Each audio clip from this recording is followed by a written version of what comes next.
Welcome back to STS Podcast, where we're shooting the shit here at Eastwood Recording in Florence, Mississippi. I'm your host tonight. My name is Scott Jones, and the man in your head is Kevin Williams. Hey. All right, tonight we got the fertile guitar playing postman. The fertile guy. Yes. Yeah, One and only. Levi Culpepper. How you doing, Levi? Doing most excellent. Thanks for being here, man. I mean, I just kind of covered everything real quick all of a sudden, you know. You tell me I'm wrong? No. I mean, we're very honest here, and on top of that, before I move on, I'm very honored to be here. This is nice. There's a lot of technology here, and Now we just had some brains to go with it. It's all smoke and mirrors. but Scott is right. I am a mailman. I am a guitar player, and I'm very fertile. Yes. Very. But that's a blessing, I guess. I mean, I'd rather my stuff work than not work. You might as well explain why you're so fertile. Right. I mean, that's a You're lot the of family hours. guy too. Yeah, right. Absolutely. It's because that I like to have fun. You like to roll around, so to speak. Right. So you're juggling a lot of things. That's pretty cool. The dance with no pants is my favorite dance. It's rock and roll, baby. That's where it came from. Yes. Yes, sir. That's my favorite thing to do. And which explains the 4 children that I have. So, I mean, yeah. But I wouldn't know what to do. I couldn't live life without them. Absolutely. Yes. I bet guitar came first, though, right? Of course. Guitar came very early on in my life. And besides my children and my wife, yes, it's definitely the greatest thing ever. Did you grow up with a big family also? So, my mom and dad were divorced early on in my life, so I lived with my dad, me and my sister. So it was the 3 of us for a long time until he got married to who is now my mother-in-law, and therefore I gained 2 brothers who are a big influence on me today, and that's just personality-wise. They don't know shit about music. Wait. You said your dad remarried? Is that what you said? Yes, he And remarried. and she is your mother-in-law? Yes. No. That would be stepmom, wouldn't it? Yeah, sure. Well, I guess. Your mother-in-law would be your wife's mother. You're right. You're right. So yes, my stepmother. Yeah, I was like, wait a minute. This is kind of kinky sounding. Ooh. Well, you're like, Now we can go down that road too. But no, Hey, I'm game. Yeah, You know. hey. But my father remarried, and they've been a part of my life ever since. And I think I have a lot to owe to my dad for exposing me to the music that I'm into today, obviously. I guess that's where I was getting at. You know, did he have to try extra hard during that time when they were split up before he got remarried to hang out, being your buddy, and play music? Or he was always like that? No, that was probably his music he listened to. actually, he did everything to make me happy and my sister, to satisfy our needs without trying. So, like, it wasn't anything that he ever forced us to do. Maybe a little bit on the sports side, yeah, but that was because it was more of his thing. But when it came to music, that was never something that he just made me do or something like that. He was like, oh shit, this is great. And me learning and playing all the music that he grew up listening to, it was just sort of like a full circle around. So hands down, my biggest supporter, him, my grandfather, exposing me to just all your awesome ass music back in classic days, AC/DC. If it wasn't for AC/DC, Angus Young, man, I wouldn't be a guitar player. What era of Angus Young? Brian Johnson, Bon Scott era? What first? Both. Both? Yeah, you can't not like either. No, yeah, that's Right. I'd have to say I agree with you. It's impossible because all of the music that AC/DC was pushing, regardless of what era or what decade, it was just fire. Mhm. Oh yeah.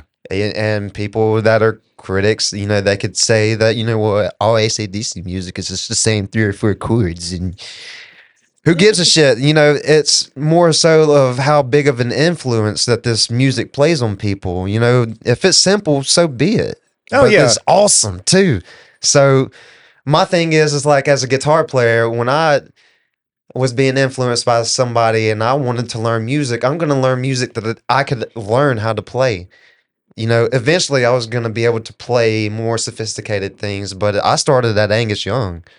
So that was the foundation of my blues, just learning all my chords, riffs and shit until I was able to hey, I believe I'm good enough to move on, Yep. So, but Angus Young is very responsible. It's Angus Young, Randy Rhoads, Eddie Van Halen, Dimebag Darrell, and Zach Wilde. Yep. No, there you go. So I'm a big fan of AC/DC, Van Halen, Ozzy Osbourne. If it wasn't for them, they just molded the guitar player that I am today. So I almost want to cry talking about it. You do? Oh, we got tissue. It's very sentimental, to be able to discuss this thing because I haven't been able to express that in this form. Oh, okay. You know what I mean? So having little chit chats and discussions about music here and there and whatnot. I've had those, but to be able to answer these questions is sort of fulfilling. Right. So, Well, I was going to say, is anybody in your family that played music also, or did you just pick it up and they say, hey, this is really cool? Run with it. I do have relatives who played music. One of them that y'all may be familiar with, Sean Hauser, who wrote Honky Tonk Badonky Donk. Oh, wow. I'm going now with my boots on.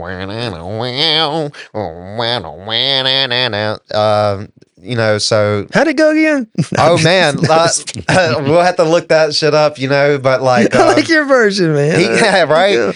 You got a pedal that sounds like that, man. That's So he's one of those guys that was from Lake, and he Lake. Yes, Oh, I from fished Lake. in a lake in Lake. Yeah, and I know it seriously. sounds stupid, but I did. No, it's Caught a a real lot thing. of fish there Exactly in a lake It's a very And good Lake. fishing spot. So right off the interstate. but he's Randy Hauser.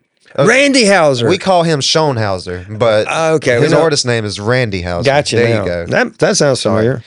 But he's one that had bounced from town and moved up to Nashville, and he worked these odd jobs until his songwriting came into play, and he wrote Honky Tonk Badonky Donk for Trace Adkins. So that's I have a cousin we call Buckwheat, Jackie Harrison. He would just bring out his awesome, cool acoustic guitars and just play Sublime and fucking Blind Melon. I was exposed to that 90s music through him. I didn't understand Blind Melon at the time. I wish I would have. I didn't get into him after he passed away. I didn't really care for understanding music until, of course, later on in my years. I just know that good music is good music, and that just spanned across genres. So I wasn't just really reserving myself to just rock music. I like listening to Bruno Mars. I like listening to, I like listening to Prince and Michael Jackson. yeah. I mean that's cool. Justin Timberlake. I like his solo work. That's cool, man. I did have no idea what kind of music Pop Fiction played the first time I went to one of their shows. Joey wanted me to come take some pictures, and I but I had no idea what music they played, and it was really, I really loved it when they played all that pop music that I'm not used to hearing anybody play, and it wasn't something normal to hear in a bar at the time. That's just like 2017. It's very interesting how you can take music that is very good and from another genre and adopt it into your genre and be able to play with that. And Right. Those guys are one of the best at doing it. Josh Arnold, he played an influence on me growing up. So I would be a teenager showing up at Guitar Center, and him and his brother Noah would be there, just hanging out, being cool, playing guitars. And I'm like, I want to be like these dudes. These are fucking awesome. Josh is awesome guitar player. His brother Noah was phenomenal, and like they played a big influence on me. Terry Sharp did too. Oh, I remember Terry Sharp from years ago. Whenever he had long blonde hair, I didn't know him then. I didn't talk to him. He used to play at a place called the Dock, and I've been a big fan. Then years later, when I actually got into music, as far as working in and around it, I got to actually talk to him and meet him. He's a wonderful guy. Yeah, and you know there is a before and after with Terry. I knew the before and after. Yeah, That's why both. That's why I wasn't friends with him or didn't become friends with him. I just like, I don't know if I can. And I understand what you mean too, but like equally, like both versions of Terry that have been able to see, the best. Oh yeah. You know, the best person that you could ask for. Because my band at the time, which was like an original act that I had with Caleb Franklin, who plays for Frame in the Red now. Oh yeah. We would open up for Splendid Chaos, and you know there'd be times where like my fucking rig would fail, and I'm like, fuck, I'm fucked, and I'm like out of wits. And Terry was like, hey man, what's up? You know, what's the deal? And I tell him what the deal is, and he was like, hey man, you know, you could just use my rig. I don't care. Well, let me reiterate. When I say before, I didn't work around bands. I was just somebody that went to the bar and drank. Oh, I see what so you're I'm not saying. somebody that I didn't talk to band members. Band members. I had no desire to. I did like guitars, and I liked hearing guitar players. I was probably playing guitar at the time, but I didn't know people like that. I just kind of come on the scene around this music scene here, like 2017. So Terry, that was actually roughly the time that I was doing that. I'm talking Terry. Of course, he is clean, sober. He had long hair. He cut his hair a little bit after that. I got some really cool pictures of him with long hair when he was playing at the Hideaway one time. He basically cleaned up, got this super awesome bod, that he worked hard for, so I appreciate that, because me looking up to him and seeing that he's able to make these changes. Yeah, he and I are not young fellas. Right. You're old, man. And that's not bad by any means, but like what I'm saying is like to be able to see him make these changes into if this is his best version of himself, I honor that, and like he's the reason why my tone sounds like it does today. Because if it wasn't for him letting me play on his rig that night, I probably would have never made a move like that, So, shout out to Terry for playing a big part in how I sound as a guitar player today. Yeah. What was your first band? So I got pulled out of my bedroom when I was 18, and I got to jam with these dudes, and we had a band called Ransom. And kind of funny, pulled you out of the bedroom. Yeah, and all I did was me out the window, and they charged my mother like a few $100s. I didn't do anything growing up. I would like do my homework in school, come home. Wait a minute, you were a baseball player, wasn't you? I played baseball, yes. And yeah, me too. To be fair, I was, I made it to college. I actually got to play in college. I did not. I had all intentions of going to college for music. And I even spoke that language even when I was playing sports in high school. Yeah. So, but dude, I would do my homework in school. That way I didn't have shit to do. When I got home, went straight to my room and just played. Right. Okay. I would even skip school to play guitar, dude. I was like, Dad, we're not doing shit. Can I stay home and play guitar? Yeah. Oh, you had a cool dad, didn't you? Yeah. So, not that I did anything. Yeah. Once you get past those first chords, and it sounds like shit, you can deal with it as a parent. I was given like 3 or 4 lessons from this guy named Mr. Stacy. And he had gotten to the point where like, he was like, this kid can like honestly teach himself. 'Cause I mean, he's already knows all that I could show him at this moment. So, I basically am self-taught, ear trained, Learned all my shit just by turning on AC/DC and figuring that shit out, woodshedding until I got it. I didn't really get my first formal lessons until college, and when I became a music major and learning theory and having to take classical guitar. So that was when I developed sheet reading music and understanding theory. Being trained by my master. I always call him master guitar player because I mean, yes, he was. Is he Miyagi? Yeah, so he, actually, yeah, he would be the Yoda. So, actually, so I can break it down to you, Mr. Kevin. Mr. Kevin. Yeah, you can drop the Mister. I'm respectful. I I'm know, going to I call know. him Mr. Scott, and I'm going to call you Mr. Kevin. You can call him Mr. Scott all you want. Sir Scott of Jones.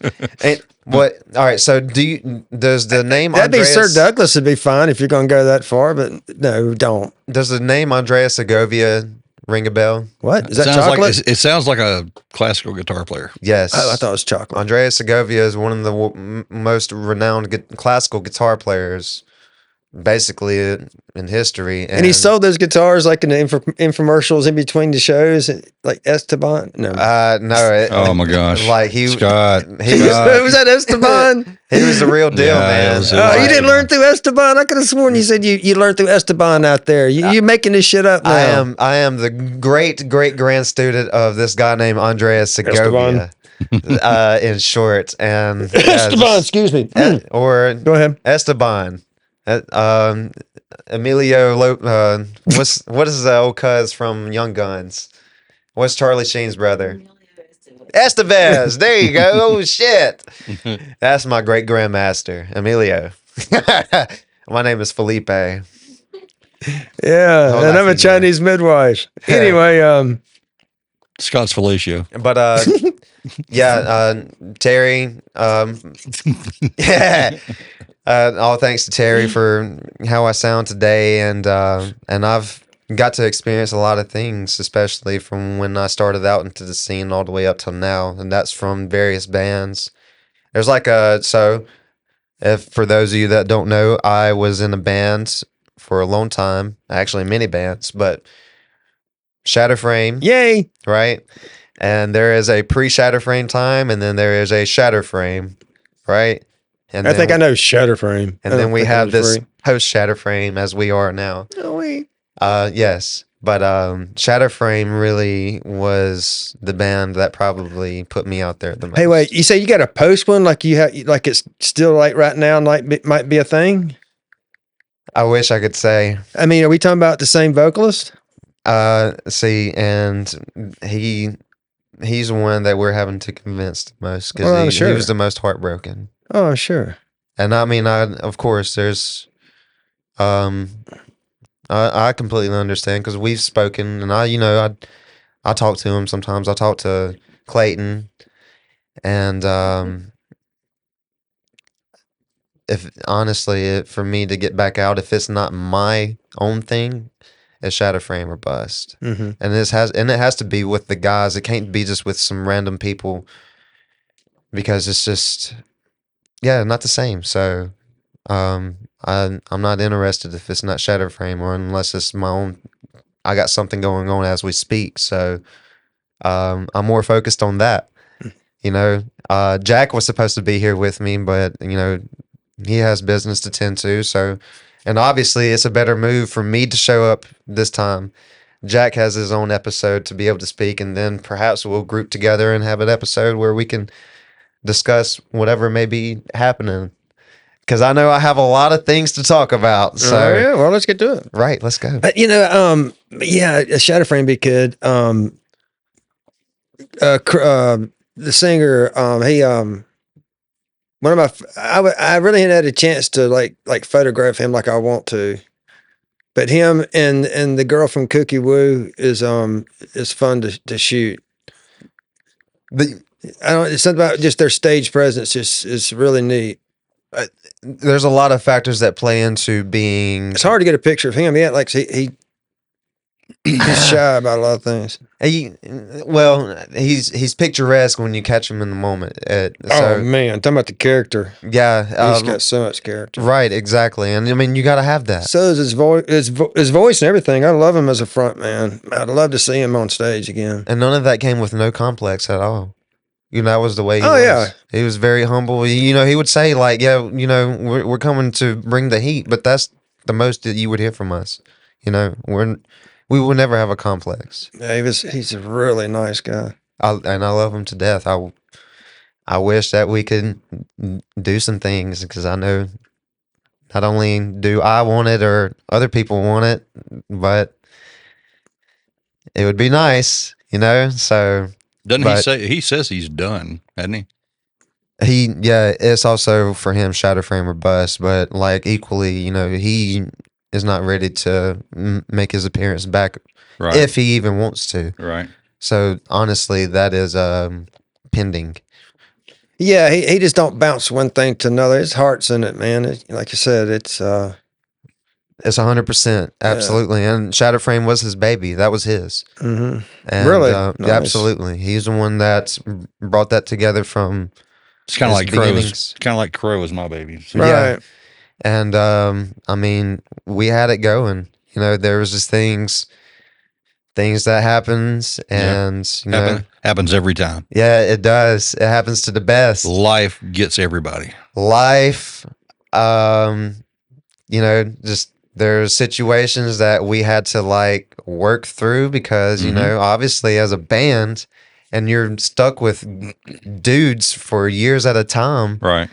You know, that is a relationship. Absolutely. And also a relationship to work on too. Yeah.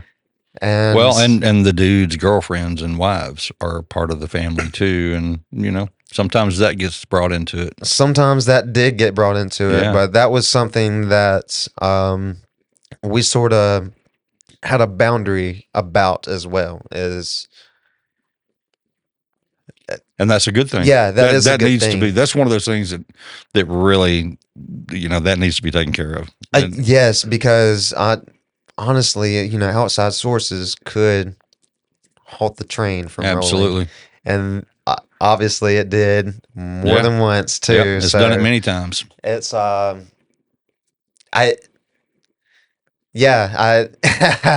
there's a lot of funny stories that when we're talking about that. I remember we've all got some stories on that stuff. I remember one time a fellow bandmate of ours had left a particular club with said girlfriend, and he had the instruments tossed out the window. Ew. Wow. And that was not me. So my guitars are in fair shape. That's all I can say. I've only broke one guitar in my life. And that was a Gibson Flying V. Oh. My Les Paul broke it in half. My Les Paul was decapitated in rehearsal one day, and No. it was tragic. Well, it could be fixed though. It was fixed, and I decided to sell it because I had other moves to make. You know. Well, you know what's funny is that the Flying V that I broke, I actually threw it on the ground, and I was mad. Imagine that, me mad. I threw it on the ground, and it broke in half right at the neck pocket. My guitar And, was on a stand, and it got knocked over and decapitated. It was where it was supposed to be. Oh no! Wow. Yeah. You say it was a That Gibson? sucks. Yeah, Yeah. Les Pauls are known for that stuff. Some of your models are worse than others too. Yeah. It's the angle of the headstock. It's too much at an angle for the string tension to be holding it like that, which is why I prefer ESP. You know, ESP. Right. It's a different angle. I mean, it's almost like a straight angle. Yeah, So, yeah. You would think Gibson would have changed that over the years, but no. I've seen some guy who had a broken headstock, and he took it to a luthier and had it conformed where his Gibson headstock was straightened out. And I think it was on like a SG or something like that. Wow. Yeah. And I mean, I've played Gibsons with something called a string butler. Yeah. Yeah. Those are cool. Yeah. I used to hate. I've always loved Les Pauls, but I used to hate them at the same time. It was a love-hate relationship because they wouldn't stay in tune for squat. For me, you had to find the right one. Yeah. Now, you know, I'm playing a couple of Les Pauls, and man, it is not a problem. It's damn near like playing a Floyd Rose.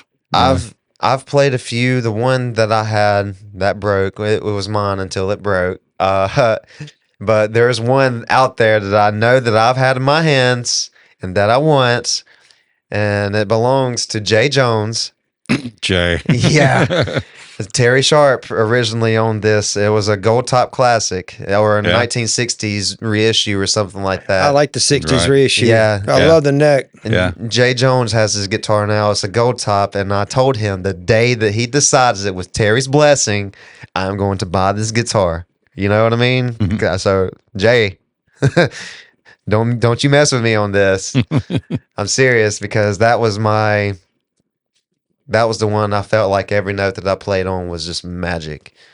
Yep. They got ceramic pickups in those. So those pickups were so hot they were shocking the fuck out of me when I played it. I was like, whoa, these shits are hot.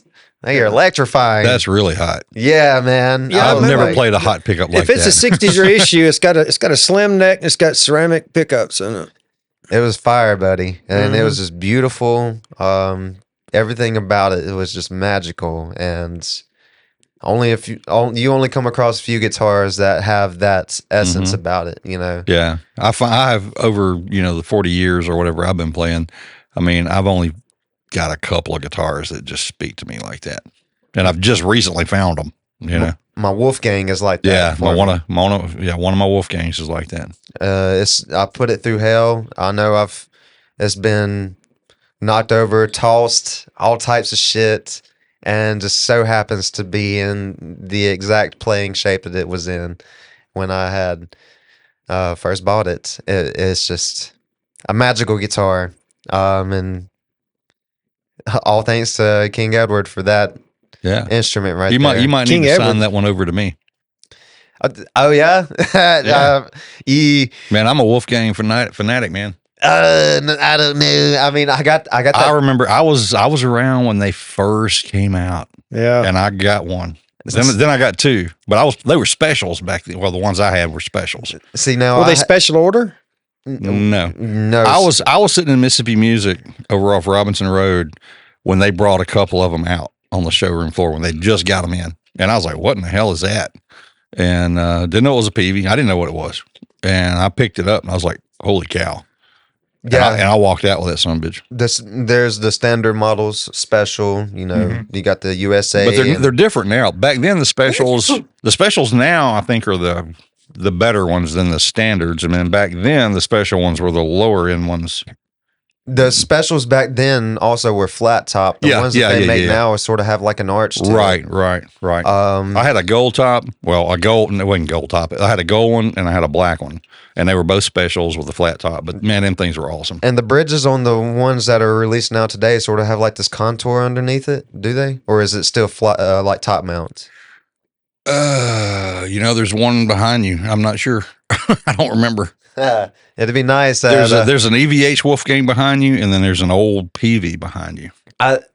If I had thought about this beforehand, it would have been great to like sort of be mic'd up and play a few licks, but it wouldn't be hard to do. Hey, look, that would be pretty cool right there. Yeah, I mean, I could just plug you into the head rush and just plug straight into this thing. Yeah, we'll do that another time. Yeah. Right now, we got some important. We got important shit to talk about. Yeah. We got Wolfgangs to talk about. Yeah. Oh my God, tell me. So Shatterframe, I mean, is there, other than that, are you more like a guitar for hire, or do you have another project you work on, or? So I have always considered myself a session musician, a guitar player for hire. So technically, anybody who needed me to, or had requested me to come in and fill in the guitar position for the night, they would send me their set list. I would learn it and dip off and go play to the best of my capabilities and serve my purpose. I've had my own things. So like I used to have this band called Four Shots and Dustborn. This is old. Nobody knew us, so, but this was the beginning of when I was like writing music. So I was able to write music with these set of guys and basically had music in my back pocket all the way up until now. So in other words, from 10 years ago, the music that had been written and jammed on, I've basically had been given the rights to. I've updated the music, and now I am putting that into physical form, and you will be hearing music from the boy next year. That's cool. Cool. Yeah, and I actually have a demo if y'all want to check out here after this, because I don't want to just release too much because there are people that'll steal your shit. Yeah, well, that's true. So I'd rather go ahead and just have it knocked out and begin releasing whenever everything is ready for it. And I don't have a band or artist name, so I just probably keeping it biblical and call it Tribe of Levi or some shit. Oh, the book of Levi. The TOL, So yeah. So and this not to be confused with Tool. right, it's Tool, not Tool. There you go. I'm not trying to be a tool. And this music is basically hitting that. I'm trying to bring forth modern classics. Music Actually, that I think you posted a video, a little reel last week. correct. Yeah, And, I think I caught some of that. what you heard was one of the songs that I was speaking of. Yeah. And basically, I'm able to get that weight off my shoulders through my very own Jack. And speaking on him, he's fantastic. He's serves multiple purposes, and people may view him as the young, naive person. But For everybody don't need know, to we're do talking that. about Jack Plunkett, correct? Jack Plunkett is a young man from the town that I live in, Lake Mississippi. He is an up and coming musician that everybody just needs to keep an eye out for because he's coming around to something special. I don't know exactly what it is, but Has he decided if he's a guitar player or a drummer? he plays everything. He plays guitar. He can play drums, keyboards. He can sing. He can probably play the damn harp. Wow. Just multifaceted musician. And that all comes from like being in church. Yeah. And I found out one day that, hey, this kid, he really looks up to you as far as guitar. I'm like, who? And they were telling me Jack. I was good friends with this brother in high school, and I was like, oh yeah, Jack. He was this little kid running around the house with this little miniature flying V, listening to Twisted Sister, and now here he is, a teenager, and he's very developed. We started jamming. I started bringing him out with me to Shatterframe stuff, getting him exposed to whatnot. Actually giving him my guitar to jam a few songs that he may know that was on the set list. And now you have the Jack now, which is got his own band. He's 17 years old, playing in bars, going God knows where in Mississippi and out of states, And I guess you could say that I wish I had somebody at that age like me to be able to like show me things, Right. because I didn't have that. No, we didn't. In my day, no, we didn't have anything like that. I had bandmates with a vision, and like we're all on the same page and whatnot, but they didn't have like. There was a lot more to than just being talented and savvy about the thing. So and unfortunately in the scene today, and I don't know how long this has been, but there are gatekeepers, and they excuse me when I say this, they do keep it away from new and fresh music from happening. We're talking about musicians or like bar owners? Both. Mm-hmm. And Yeah, I know what you're talking about. yeah, and needless to say, it's there's a fault. Now this is where things get controversial. Oh, let's go. So there. let's Hey, go. Let's do it. Let's go. This is Without stepping on somebody's toes. I'm probably going to, and I mean I don't give a shit anyways, because I know my time is going to come back around, and I got my ways around that. So, as far as gatekeeping and whatnot, there is a certain few who are clicked up. And Click is the perfect word. yes, and let's say, for example, if there I had was a hard time getting in that click. I didn't try getting that clicked. Well, we didn't actually get in the click, but we had a hard time breaking into the circle I to didn't get into the clubs. I didn't want to do that. They more so welcomed me in because of the session musician thing. Right. Yeah, somebody needed a guitarist, I'm sure. Right. And the first time really, it really set them on fire. So that it was like a more consistent thing for me. Mm-hmm.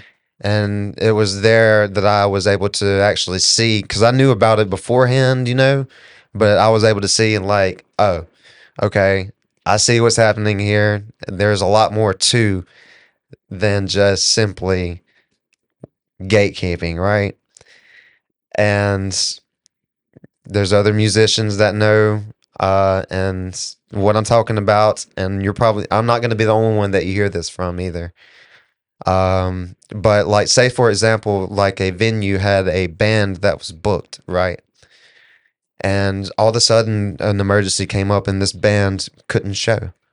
Well, this venue owner is going to contact a certain person, and if that certain person doesn't set it up for himself, he's going to set it up for somebody that he's cool with, instead of having a legit booking agent and getting in contact with somebody that would possibly be a lot more fresh and not just the same thing over and over again. Yeah. And this is where it's going to set me on fire. Some of these venue owners, they got it wrong for having live music 5, 6, 7 days a fucking week, especially when you're just a restaurant. Like I said, most, if not all, venues in this local area is a restaurant where they serve food, or it's a sports bar and you got TVs being played, football games and shit, and then you're trying to have live music. Honestly, that is a crying shame. We used to have good venues like, I mean, I'm too young for this, but Fire. Oh, yeah.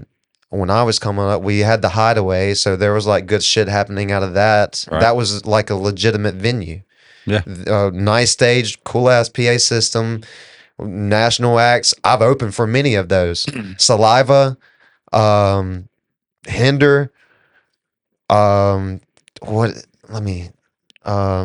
Pool. Drowning Pool, really? Yeah, I hung out with CJ Pierce. That was nice. The guitar player for that band, one that's like bald with a little ponytail on the back. Okay. Yeah, very nice, sweet person, dude. And he got to tell me a lot of Dimebag stories. So like, that was cool. Opened up for, I don't know if y'all are familiar with this band, but Sons of Texas. Y'all ever heard of them? Heard of them. Man, those are some Latino brothers out of Texas, and let me tell you, holy shit. To this day, I have never seen a live performance like that. And I've seen Alter Bridge, Megadeth, Lamb of God. And there was only 20 people there that night. And them dudes fucked it up. Oh my God. And they got good music. They only got 2 albums out and maybe like this EP or some shit. But damn, fantastic.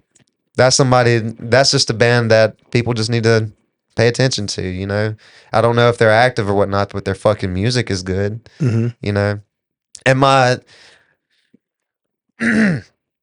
so back to what I was saying is like, there's just a select few, and there's a lot of things that go with that, and they only either take care of themselves or others that, they're clicked up with, and that leaves no room for fresh new artists to. Like, we know that new bands like Wake and Mars and Cookie Woo, they are new and they deserve to have all the dates that they get, right? Of course, let's not play the same place, every 4 or 6 weeks or something like that to reduce commodity around here, Right. But, who's to say that there is some other bands out there or some artists that are trying to slide in and trying to get a set, not just to get paid, but just to play, Just to get a shot, yeah. Right. And there is no shot. No. Because it's hard. It's hard to get in. Right. And I'm trying to do this without saying names, but damn, is it hard. And luckily, I wasn't one that suffered from that. I am not one, but I just was able to be able to see that from their point of view, and it was not cool, man. Yeah. You know, when Crow was getting started, I mean, we couldn't get a fucking gig around here. And we finally had to just go to New Orleans. We just started playing in New Orleans. And everybody around here, I guess they thought, well, one, we wasn't in that circle, you know, and that clique. But and I think everybody just thought we were really heavy. If everybody had a chance to have a weekend with Jordan Newman, and because he'd be able to actually tell you, like, you know, this is how it is. You know, you don't play these damn Jackson fucking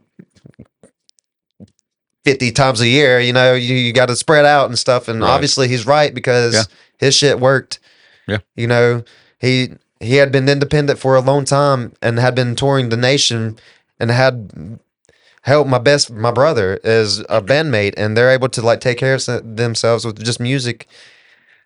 Record music, tour. Hell, I went on the road with them. That was awesome. Yeah, had you smoked Cody's dreads? There was no dreads available. He had them all with him during the St. Patty's Day parade that he wanted to attend to. He had never been able to do St. Patrick's Day in Jackson with his mother, and yeah. So we've been talking about trying to get them on here too. How about we make that happen? Well, I'd say let's do it. I can at least talk to Caleb, and maybe he can spread that out. You know, I'd love to have Caleb and Cody on there, or Jordan, whatever. All of them, all three, or one of a piece, or just or just Jordan's mullet would be fine. Jordan's mullet and Cody's dreads. I mean, that's enough. All three of them are like a living spirit animal. Yeah, yeah. You know, and so like that experience itself, you know, Frame of the Red, I've opened up for them coming up, and then actually going on the road with them, taking over for Cody and having to learn all Frame of the Red parts. That was nerve-wracking at first because, like, you know, this is a next level, if you will. And then I'm having to fucking leave house for a whole weekend. I've never done that. You know, I had never had to lead the kids for multiple days at a time, so that sort of wrecked me. And then speaking of Jordan and him saying, he was like, you know, man, I leave Amelia every time I go out on the road, but you know, I go do what I need to do, and I know what I'm doing, and I come back home to my daughter, and there she is waiting for me. And him saying those words just lifted all weight off my shoulders, and damn, was it a fantastic Was time. there a light like behind his mullet going, just shining, just glowing, and it's like you feel like you're talking to the guru mullet? Jordan Newman is Trailer Park Jesus. Isn't he? Like, he was Is he not? When he said that and I looked at him, he was driving, I was in the front seat. And Cody the Baptist. Oh man, look, he was just like glowing aura, and I was like, oh, I cried right there, and I held his hand for about a few minutes, and because I had to get my shit together, and the peyote was just kicking in, I'm sure. Right, and so that was like a 12-hour trip from his house to fucking Lebanon, Missouri, in the middle of the Ozarks. Lebanon, like literally in the middle of fucking nowhere, dude. And we come to this hole in the wall fucking bar called Alfred's Pub.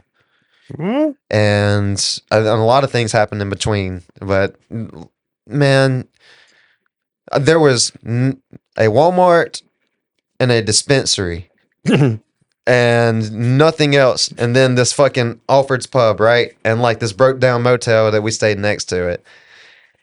And we already did our setup. We sound checked, went back to the room. We got ready, came back, and all be damn if there like fucking 200 or 300 people. You couldn't even, it was shoulder to shoulder. We had to like squeeze our way to the damn stage. We played that night like basically music that, of course, everybody knew, and unreleased music that was just released on this most recent album.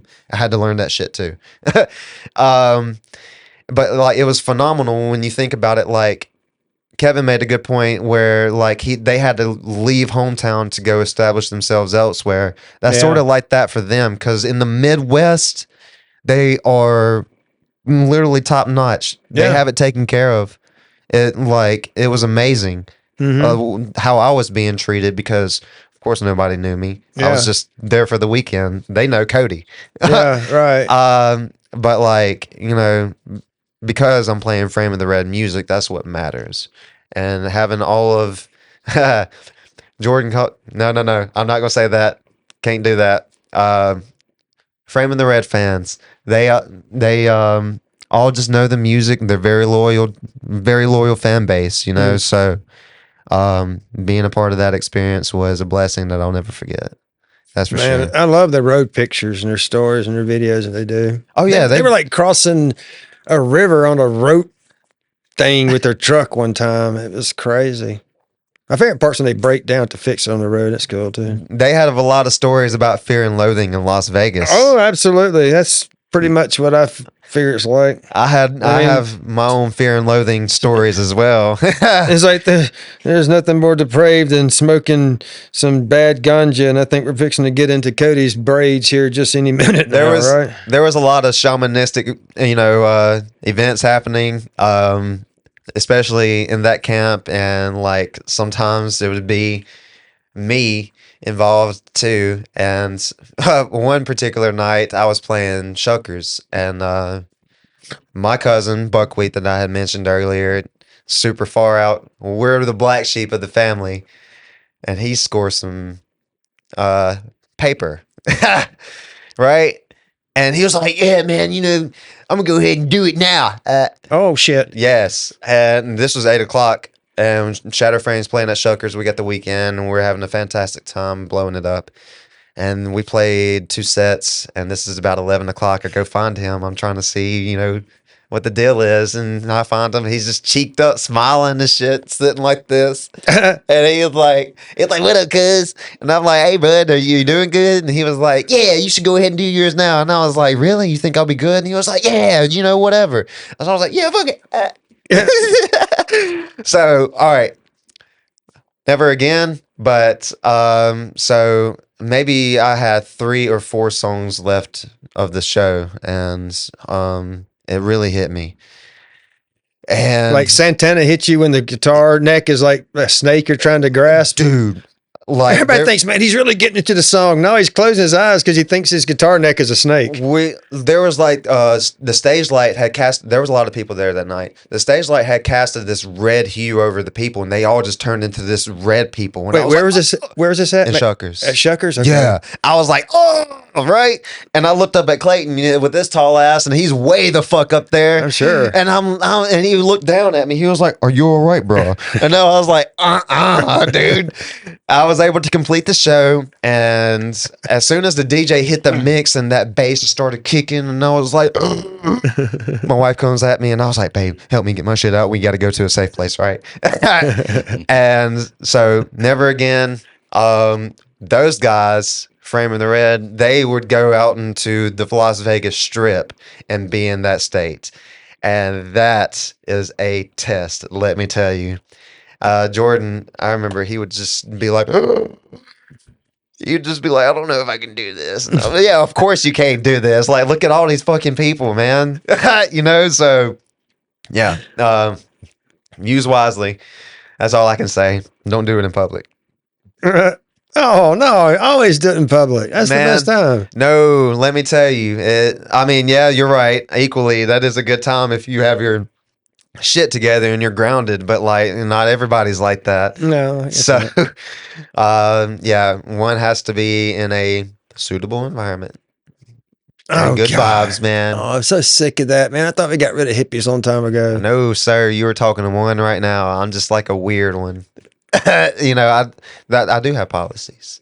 You got policies? I have personal policies. I want to hear a personal policy. My personal policy is like earlier when I was presented food, even though I had already eaten, I was still going to eat, So I'm not going to turn down food if it's presented to me because that's rude, right? That's not juicy. I want something juicy. Oh, Come on. Come on, man. You want some juicy I mean, stuff? Yeah. All right. I don't But have he that is fertile. Remember Hey, that. wait. Speaking of juicy stuff, we still got Postman stuff to talk about. Oh, all right. So, okay. But we ain't got there yet. Yeah, we're going to get there. We still got juiciness to round this about. I would like to speak about the hearse that we got to escort ourselves in around Jackson. You rode with Clayton? Yeah. You rode in Clayton's hearse, had you? Gotta be. I not only rode it, and I drove that bad boy. It was fucking sweet. Yeah, Clayton needs to come on the damn show. You know, Matthew messaged me, his son, Matthew, messaged me last week. And he's like, hey, man, can me and my dad come on? And I'm like, well, yeah, but I've been trying to get your dad to do it, and he wouldn't come on. Clayton wouldn't come on? Yeah. Why? I don't know. Well, Clayton told me, well, I'm just not good at talking. And that's bullshit. Blah, blah, blah, blah, blah, you know. Yeah, I know. I heard him talk. He speaks perfectly good English. Yeah. His English is pretty good. So anyway, I told Matthew, I was like, well, yeah, just give me a date, that you want to do it, and we'll see if we can work this out. But we'll certainly get y'all on here. And I sent him that message, and I hadn't heard from him. Hint, hint. So shout out Matthew, Clayton. It must run in the family. Yeah, no doubt. Family tradition. So get us a date, guys. They'll come around.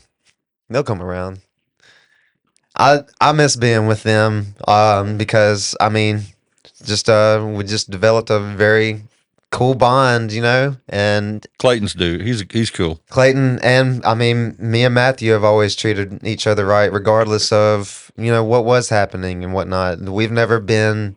I've never tried, or I can honestly say I've never been raw towards any of my people because I never wanted to burn bridges, and if I did, it's because I fucked up. You know what I mean? Yeah. And I have done that. So, you ever fell on stage?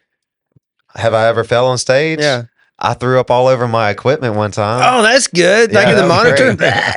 I was dumb enough, and I had to learn the hard way that don't drink on an empty stomach. Yeah. So of course at Shatterframe shows you have shots brought up. That's just a necessity, I bet. And I took about 3 blue kamikazes, and I turned around and upchucked all over my amp and pedals and guitars and shit. And I looked back at my dad. He was like, "You all right?" And I was like, So no more drinking. I don't drink. Of course, we know what. Now you talking about at all or just for a show? If I decide to drink, it would be something that would get me loose and going before I hit the stage. Otherwise, I don't drink. Yeah, I generally don't.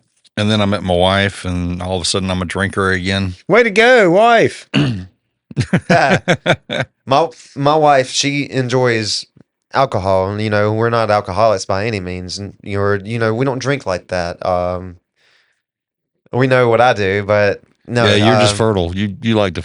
Oh, wow. Right. Yeah. The good stuff. Yeah. And my children are a blessing. They like to. Absolutely, they are. They like to mess around with my guitars, and I have this Alice's electric drum kit that they like to play on. They sing and dance. I got my boys and doing jujitsu. I'm probably about to start doing that myself too. Oh, nice. Yeah, that's very interesting thing to even think about. It's nice to be young. I feel old. It's an interesting art. You literally just fold people while they're still wearing their clothes. It is a game of chess with dire consequences. That's another way of putting it. You develop a map, and you have a certain navigation of a map. It's sort of like guitar, You develop your map, and you have your way of navigating it, and you solve your puzzle pieces. And you said something about you're starting to feel old. All right, you're 28. Is that right? The reason why I say that is because literally I am in a seated position every day about 95% of the time. Right. And that's mail delivery. And as soon as I get home, I got a baby in my hands sitting down, big chilling, or, Yeah. Well, what I was going to say was at about your age, you're at that, especially with kids, you're at that age where all of a sudden you're going to wake up and the next thing you know, you're going to be like 35, 40. Oh, yeah, he is. And then the next thing you know, you're 45. And then another year or two goes by and you're 55. I already feel that. Man, I promise you. I swear you're going to be like, I don't know where the last 30 years went. I feel that because it feels I shouldn't be 28, nor should my kids be the age that they are now. Yeah. The older you get, the faster time goes. And like being a mailman, when like constant motion and like time goes by different because it goes by faster, especially when you're just constantly busy, you know, fiddling about and whatnot. Yeah. Do you remember being in high school going, I am never going to get out of high school? I know. It was 12 years. And in high school, I was going with the flow. I was basically waiting on whatever was going to happen. I knew that there's an end for everything. And like I lived it up in my high school years. Oh, of course, absolutely. and I did in college too. I did amazingly in college. Dude, Did you pass notes in class? So, all right. So when it came to college, me and Caleb, we dicked off way too much to even focus on shit. It was just the fact that we were good enough to pass, right? Yeah. Like we may have been like the most excellent students as far as the craft goes, but when it came to like in class, like we would fucking walk in late, probably hungover, or we had just Probably. blazed out of our minds and shit. We did the opposite. Oh man, We went to school, got screwed up, and then went to class. In college, in my English Comp 2 class, I had 36 absences. Now, needless to say, I did not pass that class. We were only limited to 8 absences per semester, so we had to watch. And like every time we showed up late, that sort of like trickled onto absentee. So we would show up late, obviously, and our teacher would be complaining about the time that all of us would show up and how we weren't just excelling or whatever. And then in walks Caleb about 5 minutes after that with a fucking cup of coffee. It was like, fine. What up, guys? And fuck those days, man. And they were great, but equally like the worst times of my life because I'm responsible for my doings. What I thought was funny was like, all right, me and Scott went to the same high Scott school. and I. Oh, Whatever. All right, Scott. grammar. Uh-huh. Jeez. All right, buddy. It's been killing me all night. You're man. asking That's for the it. first time I said it all night, man. You're asking for it. I'm going to start telling stories if you don't be careful. Oh shit. Oh, But so like when we went, we went to an academy, and in class, I mean, you had to sit and do the thing and do whatever the teacher said. Dip tobacco. Yeah, well, everybody dipped skull back then, but when we got in college, it was like all of a sudden you could do whatever the fuck you wanted to do. You could get up and just walk out of class and nobody would say a word. Yeah. It was like you had freedom, and I'm like, man, I'm a fucking adult. See ya. I'm out. Honestly, that didn't change either because there was many a times where I myself and others just like say, fuck it, I'm out. I'm out. I got some shit that I got going on. Uh-huh. Let me bounce. We actually left Mr. Carter's class via the windows one time. Who? We had Mr. Carter. He was there for 1 year. Oh, it was probably after I was gone. Yeah, it was after you were gone. He was a psychology teacher. We drove because I'm him way nuts older on us. than you are. Yeah. It was a year that we went through a lot of teachers and a lot of different subjects, like through 4 different math teachers, a couple of English teachers, Hey, 2 history teachers. I was a good noodle. I didn't upset my teachers. I was a good student. I made good grades. I just decided What happened? I was 19 when I found out I was going to have my oldest. Oh. Yeah, so I bounced. Oh, really? Me too. I dropped out of school, went and got my commercial license. I was and already driving big trucks for a little bit. I was already out of school. I graduated when I was 17 years old. I worked for MDOT and I was hauling like heavy equipment all across state for a year. And then I left from that, went and drove a garbage truck in the city that I deliver mail in now. Did that for 1 year. Oh, you and- kind of moved up then. and I could only make upgrades. I was not going to downgrade from where I was. No, I guess not. I had no room for that. And when the mailman shit came, I was like, yeah, that sounds cool. I didn't intend on being a mailman, but here I am. I'm glad because my sister told me I was adopted and the garbage truck was going to come get me. So I was always afraid of garbage, man. Definitely. My garbage people were pretty Thanks, cool Sharon. too. The only, if I had a problem, it would be with if I had bad management, yes, coworkers or customers who had viewed me as young and naive, and I would never want to be this way, but there were some days that I had to showcase federal powers, right? Federal power. Yeah. Yo, you got federal powers? I didn't know that. When it comes to mail delivery, your mail carrier has the ultimate authority. Wait, had the ultimate authority Correct. on what? So, for example, like they basically. Quit saying they say me. Say I can do Okay. this. I want to hear that shit. All Quit right. being a pussy. So, as a mail carrier, Ultimate pussy. as a mail carrier, I have the ultimate authority. And when I hit the streets and I'm delivering to mailboxes, in my truck. yes, Say it. anything that's Say in my it. truck belongs to me. And yeah, and Even if it's got my name on it and I pay for that shit that's in your truck, you think it's yours? who did it make it to first? Oh, Right. crap. Oh, crap. This is that language your mailman would talk to you about, right? I had to do this. I had to flex. I want to know. Look- I'm an asshole customer. Come on, talk to Look, me. Tell me.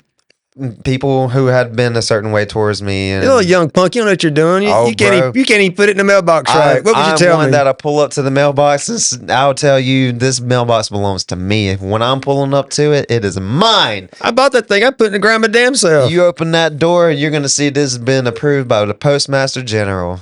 That means it belongs to the post office. Yes. Yes, and I sir. bet, and you probably, yeah. Yes. No, it's facts. And like I said, it's weird being a mailman. Is it? It is. Do you always ring twice? Tell me. I actually don't ring at all. Oh shit! You just walk in there, stretch your stuff. Say, "Here's your shit, man. I'm Everybody leaving. has I'm ring. going to the next house." Everybody has ring cameras. So You dance in front of them? I sing in front of them. Do you really? I do have a few videos that I could probably find on Facebook. Have you gone for viral yet? I mean, some of them got over 5,000 views, ironically. And I know it wasn't good singing. It was just like, hey, the mailman is singing in front of my ring camera system. You know this. You know the old Motown song, "Mr. Postman." Oh, yes. Does anybody ever open a door and open up their robe and start singing that and jingle bells for you? I don't want to see any of that on my route. You don't want to? No, there Is that we're on camera and you're not going to tell the truth? Are No, you? there is no truth I to put you tell on the when it spot comes to having that. that. You want to edit this? No, I promise you. It's no, and this could be Come on. unedited. No, it is nothing like that. I've had male stalkers that would leave love notes and attach it on the outside of somebody else's mailbox for me, and it would say to the mailman. And I had this one in particular that I opened up, and I was like, what the Pictures? No. Otis notes? It was a page long note. Thank and- God it wasn't pictures. Dude, oh my God. And Or chocolate, for he that matter. described to me how he would always watch me whenever I come by on delivery. and that he loves my long hair and wishes to play with it. I am a 57-year-old man. Now, I do have a girlfriend, but I would be available to speak to you after 6 p.m. And here is my phone number. Availability. That's specific. Yes, I will be available after this time, and you can contact me. And here's How my did it phone go? number. I didn't find out. Come on, don't lie to me. He's lying, man. He's lying. I was like, I felt weird because, like, look, I have somebody who is watching me go by, and they're talking right. about playing with my hair. But it wasn't on his mailbox, it was on somebody else's mailbox. Yes. She didn't really know where it come from, right? He lived in this apartment complex, and he literally went down the street and put it on the outside. He attached it to the outside of somebody else's mailbox. You for know me why, to don't get. you? Because he's You know- a freak. No, because that's his best. That's his best vantage point to see you when you got the note. Because Well- that's the really part. well, Because He wanted it. I mean, I didn't do it, but you know, he wanted it to be anonymous, right? And at first, I didn't. yeah, know who it wasn't me. No, not at all. I didn't do it. No, I right. don't know what I'm talking about. He Why would wanted he it do to be that? anonymous, and I didn't know who it was. So I started asking questions around the complex because these are old ladies that actually come out and they'll talk to me. And I started asking these questions, and they pointed out exactly who it was coming from. And I was like, "Oh, that guy." Was he hot? No, he was a fucking. Oh, he old wasn't guy. hot. Oh, see, if he was hot, it'd been different. Hey, and see, look- man, you ain't telling me what I want to hear, man. And the crazy thing is like, you know, when I come up to his mailbox, there he is standing at the screen door, and you know, he's just like, and it's that fucking guy right there, or that wants to play with my hair. You know what I mean? What? I'm trying to deliver mail here. I want to get away from here. He eventually moved, but like, you know, yeah. Yeah, but you moved away from the door, or just moved permanently away. I find it equally disturbing and also a compliment that like you're attracted enough to attract even the same sex. I'm gonna come watch you do mail now. I I want to see. I want to see put the mail in the mailbox. okay, so I have like a Mailman Chronicles where I'll just like do some mailman shit, and it'd be funny, just depending if I'm on one that day or not. um, and I do find like weaves in people's mailboxes, so like hair, Yeah. right? And I'll just put the weave on my hair and just like, Oh. yeah, this is nice, a little itchy after that. What the fuck? Yeah, I found one. I found one in a car garage one time. I've delivered Like to never got that scab off my head. I've delivered big ass dildos, and like the packaging is so discreet. It has a big ass label on it, and it says bigassdildos.com, right? And yes, and this is the that's crazy. real discreet. This is the crazy thing. So like you can actually do this. So it wouldn't be like a dildo, right? But you can just place like this gag order and have it delivered to your friend's Oh house. yeah, And yeah. it just says bigassdildos.com. Right. But to this same address, and this is a guy that runs a dry cleaning service. I delivered a dildo, and they put it in a fucking bag. So I was able to feel all the detail, the balls, down to the girth. How did it feel to you? I fixed to say, It well, was how was that massive. girth? Yeah. It was unlike anything I've ever had. See, if the guy that left Yeah, you the love key word notes is had a had, girth, right? Yeah. Yeah, seriously. You just mad because the guy that left you love notes didn't have girth like that. no, I'm Yes. I was mad that I wasn't delivering these dildos to who I was expecting to deliver to, and not the dry cleaning guy. Hey, you really want to see somebody get this dildo, huh? I just had expectations that, of course, one expectation was Like met. the old widow down the street that really needs it every once in a while that you feel sorry for? No. So Oh, fuck her then. one expectation was met that this dildo actually has a guy's name to it. So obviously this is going to belong to a male. Therefore, I gained some satisfaction to that, but it wasn't to the guy that I wanted it to be delivered to, which Maybe is he's buying it for his girlfriend. Yeah, that guy. that guy. Yeah. Larry Dickhead. Larry Dickhead. Oh, Larry That guy. Dickhead. Yeah. Have we talked about Larry Dickhead yet? No, we haven't. Listen, And all right, this is the story about Larry Dickhead. Go ahead. Larry Dickhead. So, your friendly neighborhood mailman, Levi, just minding his own business, providing a service, delivering your mail. Seriously. And this You belong to him, but he doesn't push the issue. this dickhead named Larry Dickhead has a problem with where I'm making a U-turn. And he lives fucking down the street. Is it in his front yard? No. Then fuck him. I said the same thing. Was it an illegal U-turn? No, there's nothing illegal about what I do. Yeah, he's a fed, man. Literally. So, I mean, Well, he's paid by the Fed. but in perspective, He like, pulls he pulls the Fed card when he needs it. but But like, does he have a Fed card? What I'm saying Yeah, is- get out of Fed free. but if a mailbox is on the side of a highway, I What have does to that like even stop mean? there to like deliver mail. So if that makes sense. So of course I can make a U-turn right here. It's safe for me to. The one thing I cannot do is back up. It says I have a little yellow fluorescent label attached to my dash that says avoid backing up when possible, right? So therefore I'm able to make U-turns. This guy just did not like the location of this U-turn.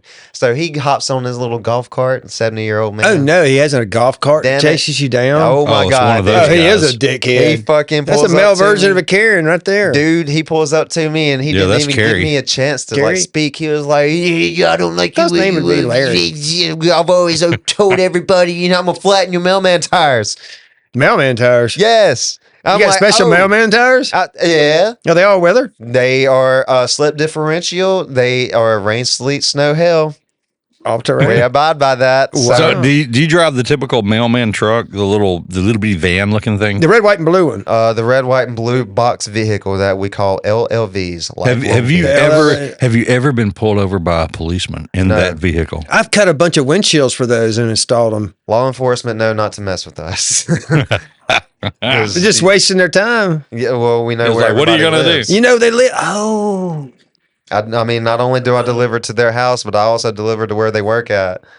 So, I mean, You know we're all what- cool. You can always say, I know where your mama lives. I do. Oh wow! And you threaten people like that, don't you? let's make relations with the scene and the place that I fucking deliver mail to. They're all cliquish. So you just walk in the neighborhood and go, yo, bitches, I'm your mailman. You don't like it? Look, I had to tell that to Larry Dickhead. I was like, well, honestly, I think I'm going to be your mailman a lot longer than you're going to be here. Yeah, So, you old I fucker. mean, Did you say that? He's going to die. look, well, I told him, you have no other choice but to deal with me. Like, I'm here for 30 years. And That's what I was I thinking. don't believe you're going to be living to see 100.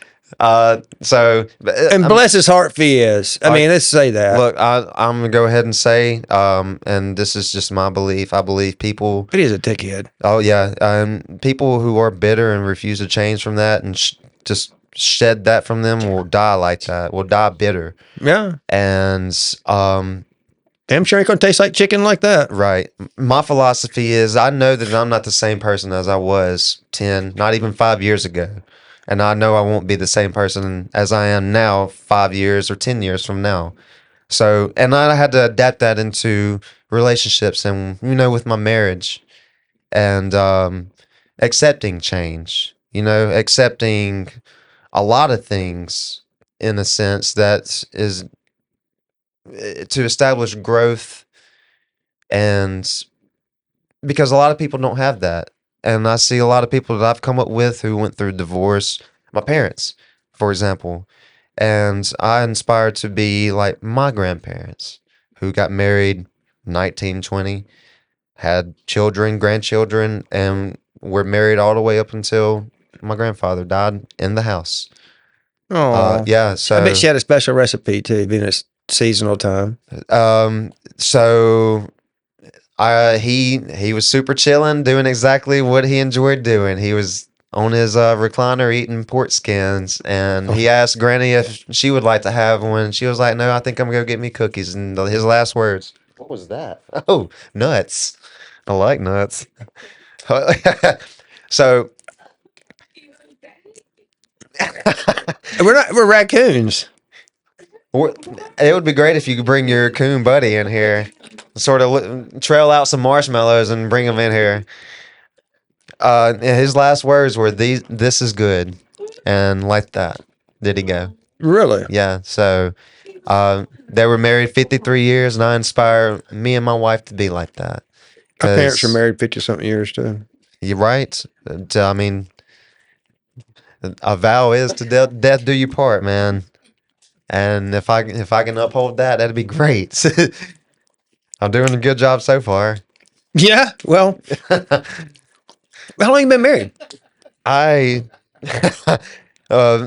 years now. Keep up now. You got to catch it, eat, and answer questions. I'm storing nuts off to the side. I didn't know I was supposed to eat these. Become a tradition. I mean, he's like, he's, These are nice. you can't keep them in your jaw like a little chipmunk there. No. Me and my wife, we've been My married. wife and I, yes. My wife and I. There you go. You got me on that too. We've been married 5 years, but we've grew up together. All went to school together. Dated each other. We're high school sweethearts. So yeah. You went to the prom together? No. Oh, you couldn't go to the prom. Oh shit! I should have said that. That was mean. No. We both said fuck our prom, dude. Oh, cool. Yeah, we had better shit to do. Like, who gives a shit about a prom, man? There you get told what to do. At least what we were about to go do, we could do. We didn't go to whatever the fuck we Magnolia want. Academy. We're like down a half pint of Bacardi or something. Not at Lake. 151s or something. I don't know. Got drunk as hell. Not at Lake. People hold themselves at a high standard, even though they may claim that they hold themselves at a high standard and do this and that, but they have their ways. And me and my wife, and I showcase this all the time, I try to present myself the best possible version of me, I like thinking of myself as like a role model, being a good influence, if you will. Overall, just being a mailman. Or even if it came to mailman, being at home, being a guitar player, I always wanted to be a beacon of light, I guess you could say. Well, I'd say you're a bit of bat piss. Yeah. I mean, which is to say that you shine out like a stream of gold, and all around is dark. Very golden, sparkly. Right. But yeah, I do what I could to not be presented as a bad person, you know. And Are you a bad person? no, I've done a good job so far. I mean, So far, so far, yeah. so far there's not like a trail of dead people on your route or anything. You don't have a suspicious. You're not date line or anything. I mean, you got any good juicy stories? A sad statistic. I still think you got some juicy stories that happen on the trail. I've killed one dog per year. What? Running them over in the mail truck. Yeah, stupid fuckers just want to come chase after the mailman, and they. So you like take this son bitch. No, it was always unintentional. They just get too close and whoop, whoop, whoop. Uh-oh. I had a... Do you go back and put it in their mailbox? No, I leave the dog where it's at. I make it as if I never did it. I think that's the best Except for all way. the blood on the tires. Yeah, I need maintenance stat. You see all this shit right here? I need a spray washing. Right. Yeah, one per year, and I swear it was all unintentional. Well, I couldn't imagine you doing that intentionally. Oh, yeah. Besides spraying a dog. Yeah. Now, have you got bit? Yes. There got to be some bite stories. I have been bit on my arm. I actually got a scar right here for you. You can't see shit now, but it bit me and I punched it in the face. I went back to my mail truck, grabbed my spray, and I just sprayed every inch of that dog for all it's worth. And then I had to write a note in Espanol explaining what I did. And yeah, that was the last time I saw that dog. They got special spray that we can't get in the public, just special postman spray. So we always keep a nice supply of dog spray. And dog spray works better on bees. Because bees like to nest in mailboxes, so we'll spray the fuck out of that shit with dog spray, and then vice versa, we'll use bee spray on dogs. Okay. Because it works like that too. I used to keep wasp spray on the counter when I worked at another place downtown Jackson. I was there by myself. Is that at Danny's? No, I could see it from where I worked though. I worked at, ironically, Byron Moto Glass, and I worked in Jackson. A little joke. I've got to witness where but that's why I kept it. Scott was a dancer at Danny's. I got to witness where hives of honeybees would actually come and nest onto this person's mailbox. So like every inch of the mailbox would be covered in honeybees. Oh, wow. And they would call this local beekeeper who would come and he'd be suited up and like literally grab the bees by the just lumps of bees into this cage. And I'm like, I have a bee phobia. So I couldn't do the sticky. Or a bee fetish? No, opposite. Bees are the only one things that have caused me harm in my life. Yeah. I have been stung on the wee when I was a wee child. So I took a steel cleat there. Yeah. Not Back gonna in those ask. days. I don't want to know. I just don't want to know that. that one. would be a great little short. Yeah, no, it did suck. Oh, a little short. I was in Pony League. That sucked. Man, I had a fire ant bite me on the end of the wiener one time. Yeah. I mean, right on the pee hole. I used to be a nudist and I sat on my tricycle and lo and behold did a red wasp come and just changed my life forever. A nudist on your tricycle. Yeah, it swelled up. He thought it was going to be like that size his whole life. It's like, no. I mean, but like this time of year, it's holidays. Do you have like any old ladies that like leave you cookies and stuff and leave you gifts or anything? So, it's not just old ladies, it's just customers People, in general, whether I'm cool with them or not, they appreciate the service. Maybe we need to define old lady. Somebody my There's age, elderly, probably. there's like old. Actually, I This is dangerous. This is dangerous. Nope. Let me step away. There's no criteria. Y'all carry this for a second. Let me go take a break for just 1 second. Customers. I'm sorry, Scott. That's all right. Customers in general, they, and this is most of the time throughout the year, but when holiday season rolls around, they'll leave gifts out. Like sometimes they'll just gift bundles, cash. Oh, cash is good. Cash is king. One of my customers have made me the best mailman ever mug. I got a rock and roll mailman ornament. That's cool. My customers are awesome. And of course, with that comes with an awesome mailman. So it's sort of right. It works well together. How did know? you end up becoming a mailman? So, before I was a mailman in the city I was delivering in, I was driving garbage trucks. What? Yeah, I was whipping them big bitches around. I mean, dude. we talk like this, the neighborhood garbage truck We're talking about with all the guys hanging on the backside. Yes, sir. You were driving that truck. And That's kind of cool. That's what I was getting paid for. I had my commercial license, and they hired me for that specific reason. So I did that for a year. One day I was in a local gas station, and one of the mailman was in there. He's talking about how awesome it is being a mailman. I was like, well, shit, tell me more about it. And he said, well, you got an opening coming up. You should check it out. And I'll be damned. Here I am now. But you like it better than driving a truck? I do miss driving big trucks. I would think the money's fun. better. I would think the money's better as a mailman. I would think. You're absolutely right. Yeah, I would think so. And I do less. I actually do a lot. Well, not to mention you're federal instead of. Yeah. Well, that's not even. I don't guess that's even state. That's. Yeah, it's a complete different. Yeah, that's just privately owned. usually. Right.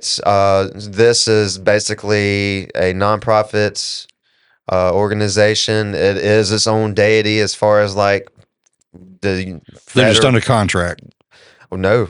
The postal service has existed even before. No. I'm talking about the garbage. Oh no. So I was running the garbage for the city. So it wasn't waste management or anything like that. No, I was employed by the mayor. Really? Yeah. So I was literally running the garbage route within the city. So it was actually a city.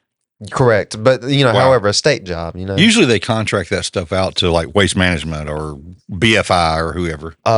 Depending on what city or whatever, like in Forest, we just had our own sanitation crew, street crew, water department, That's cool. and all that good Well, stuff. that's cool, So I was the garbage man until I became upgraded and became mailman. Wow. Yes. I still think that's kind of cool though. Yeah, I had a weird journey coming from here to, way back then all the way up to now. But I wouldn't have had it. Hey Scott, now that you're back, did you know that he used to drive a garbage truck? He mentioned that. Oh, well, damn. Then I'm the one on the late end. Yeah, no. It's, hey, look, I've done everything. I think about the movie Men at Work. Emilio Estevez and his brother Charlie, was it Charlie Sheen? Yeah. They did a movie called Men at Work. They were garbage men, and that's just you all over. But I don't want anybody to be mistaken that I haven't done just some normal thing. And as we were talking about earlier, like, and this is gonna like bringing it back to the music thing. Okay, have you ever worked at Piggly Wiggly? I have worked at a Cash Savers. Really? Yes, sir. And I unloaded trucks. I didn't have to actually deal with bagging groceries and none of that bullshit. So Yeah, I've never worked at a grocery store, but I have unloaded many trucks. yeah, I've only had literally a handful of jobs in my life, and number 5 so happened to Well, I be mean, shit, mailman. you're only like 18. I became yeah, it's a good thing actually. seriously, I became a mailman when I was 21. Oh, So I started very That's early. crazy. Yeah, right. Dude, Talking about having a lot thrown on. I didn't know what the fuck I was going to do the next day, much less thinking I'm going to be a mailman. I knew what I wanted to do always, and that was play guitar. I just didn't that's know. that's all I could think. Well, when I was 21, I was playing guitar and baseball. when I was 21, I hadn't even started playing guitar yet. The guitar has never left me. Like, regardless of what route I was taking outside of it, I was doing something with guitar.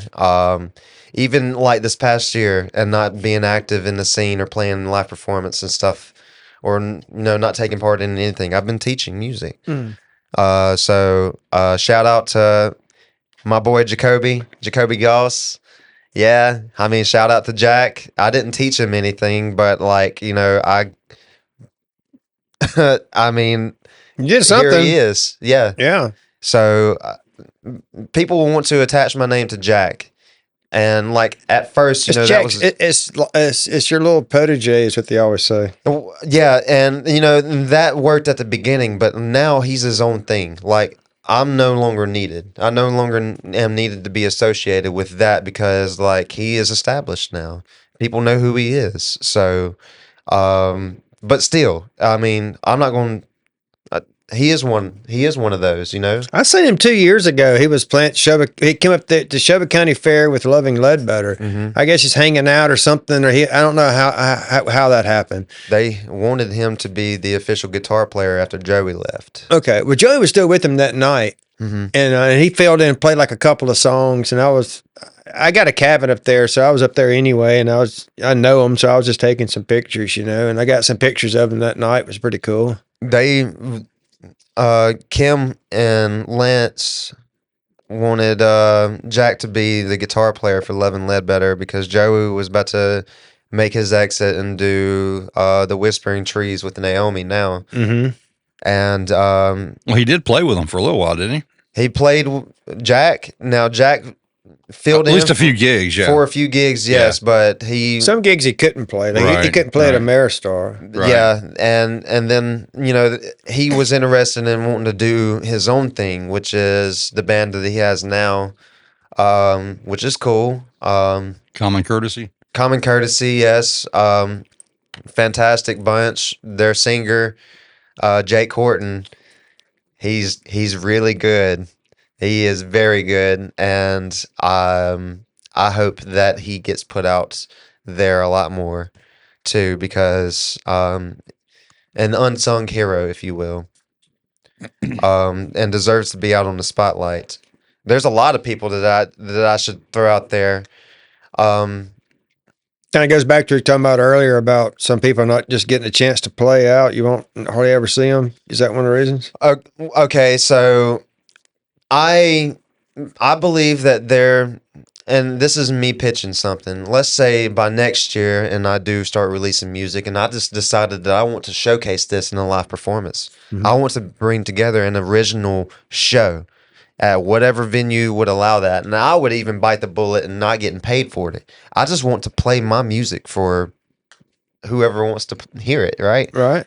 But like, I believe, and obviously this doesn't need to be a thing that happens like 5-6 times a year because excuse me.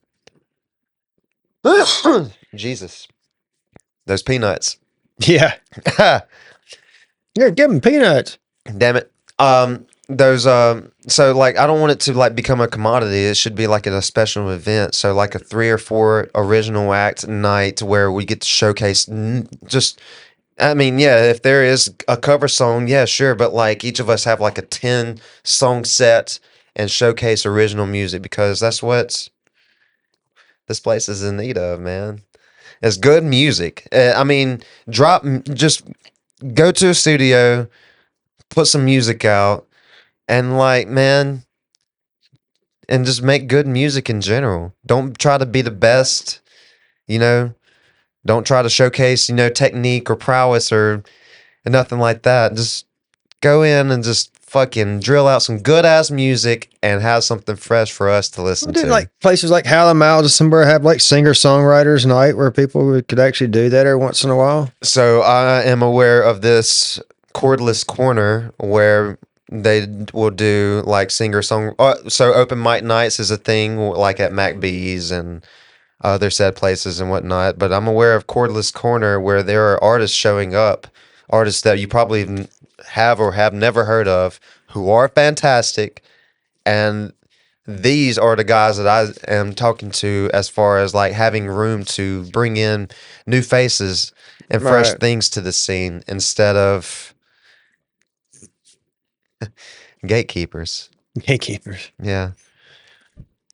It's because like, man, I'm and Why'd you just turn into Tom Petty just then? look, You did. I don't know. well, look, Chase on the last episode had it right. What did he say?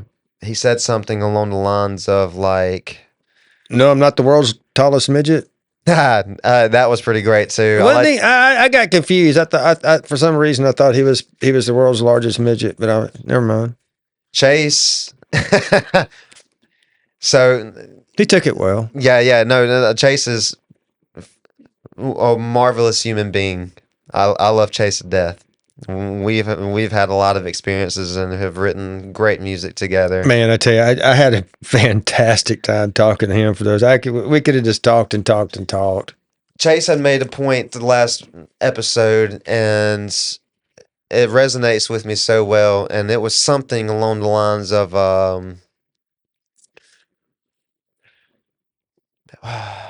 fuck. It was so important, and damn it, did it just slip my mind.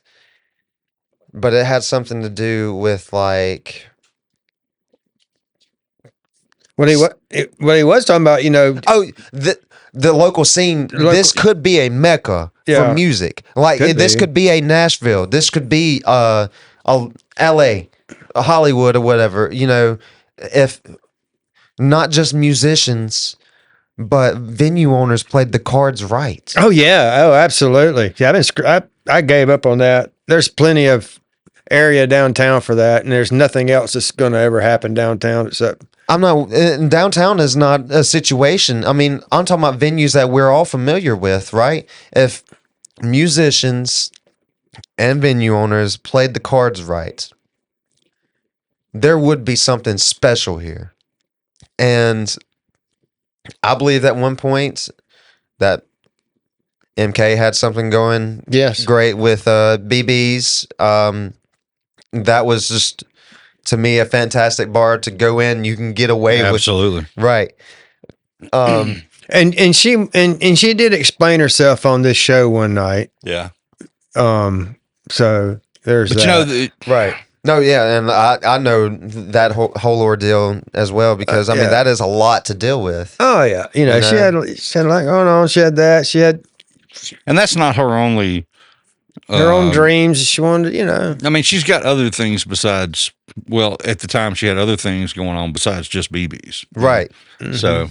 Right, but I didn't know until that night. As a musician, going on she had to have had her and her doing what she was doing for us at the time is a tremendous blessing for everybody. Mm-hmm. Yeah. Anybody who was involved in that, very special person, and she's hot, so that was a plus. But like.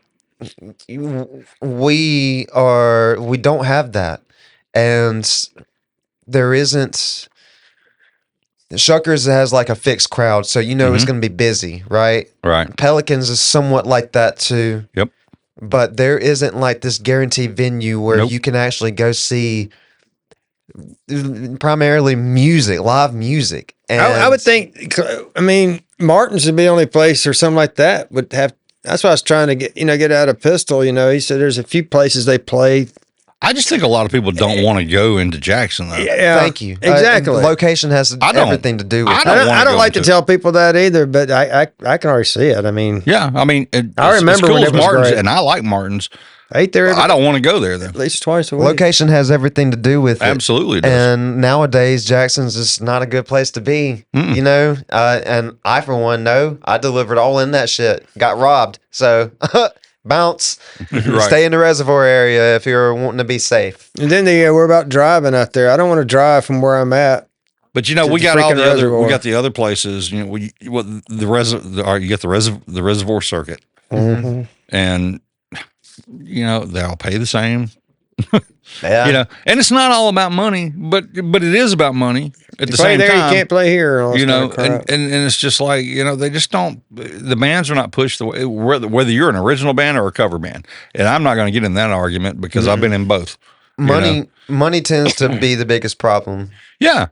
For everything. Back in the day, I mean, back in mine and Scott and I's day, it was about the bands. The bands brought the crowds. Yeah. And it's not like that anymore. And I'm not saying that because of the bands. It's just not pushed that way anymore. Well, look at the difference. And I can say this because, I mean, I'm a student of the game. I study all this shit.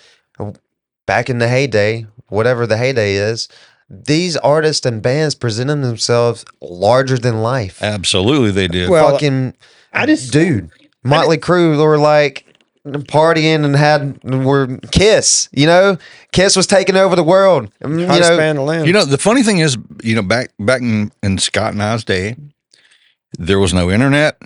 I mean, there were no cell phones. There was no Facebook. There were no websites.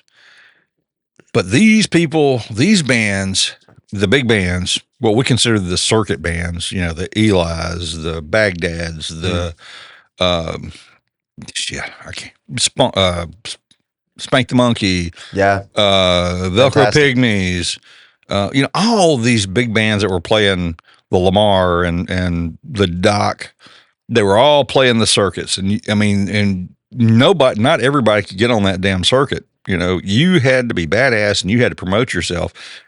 But how did you promote yourself back then? Yeah. And that's what you have to think about. It's like, how do these guys do that? People, everybody needs to understand, like, being in a band also means you're running a business too. Absolutely, for real. absolutely. Damn, does that suck? But I've had people say that, it is a business, but they had no idea how to run a business. So just saying that really don't mean shit to most people either. no, Like a lot of the bands around here, they're going to take every gig they can get around here. All right. So you're going to burn out your local crowd. That's if you play every week around here, you're not leaving much to the imagination. I had felt that way. Yeah. So changes could have been made, but they weren't being made. So like I had to get away from being like self-conscious when I leave the house to come here to perform. I knew I loved doing what I was doing, but Sure. I hated that feeling, right? Because I knew I was coming. Nothing was no different. I've been doing this in the scene for the past 10 years constantly, Right. and nothing has came about it other than like people knowing me, right? Right. I know you. Great. I've gained so many great things. I've met so many great people. Have established so many great friendships and relationships. Music is just all in all has done the greatest things for me. But yeah, I just had to really. You get more women through Mailman or being a musician? Well, part of the problem, one thing is, the music could have gotten me in trouble if I allowed it. yeah. Oh, it can definitely get you in trouble. I've been there. Don't answer my questions. I'll get you in trouble. That was the answer thing to is, my if you're a local gigging in a local gigging band, I can't even hardly say that gigging band. I don't Local know. heroes. I don't know if it's the Jim Beam or the fact I'm just stupid. But No. if you're a local gigging band around here, and you realistically only have 3, maybe 4 possible places to play. All right, let's pretend you're just you're just a local fan that likes to see entertainment, and you don't even play. You go, we're just going to pretend and say, okay, you're going to go to McBee's and you're going to see whoever play. Next weekend, it comes time to go out, and you want to go out, and that same band is playing at one of the other places. But maybe that's where you wanted to go. But now you're like, well, I don't know, because we saw them last week. Or a different version of that band for that matter, because a lot of people play in a lot of different bands. Yeah. That's another one. That's another one. It's incredible. Yeah. And So, I think overbooking yourself, overexposure is not a good thing.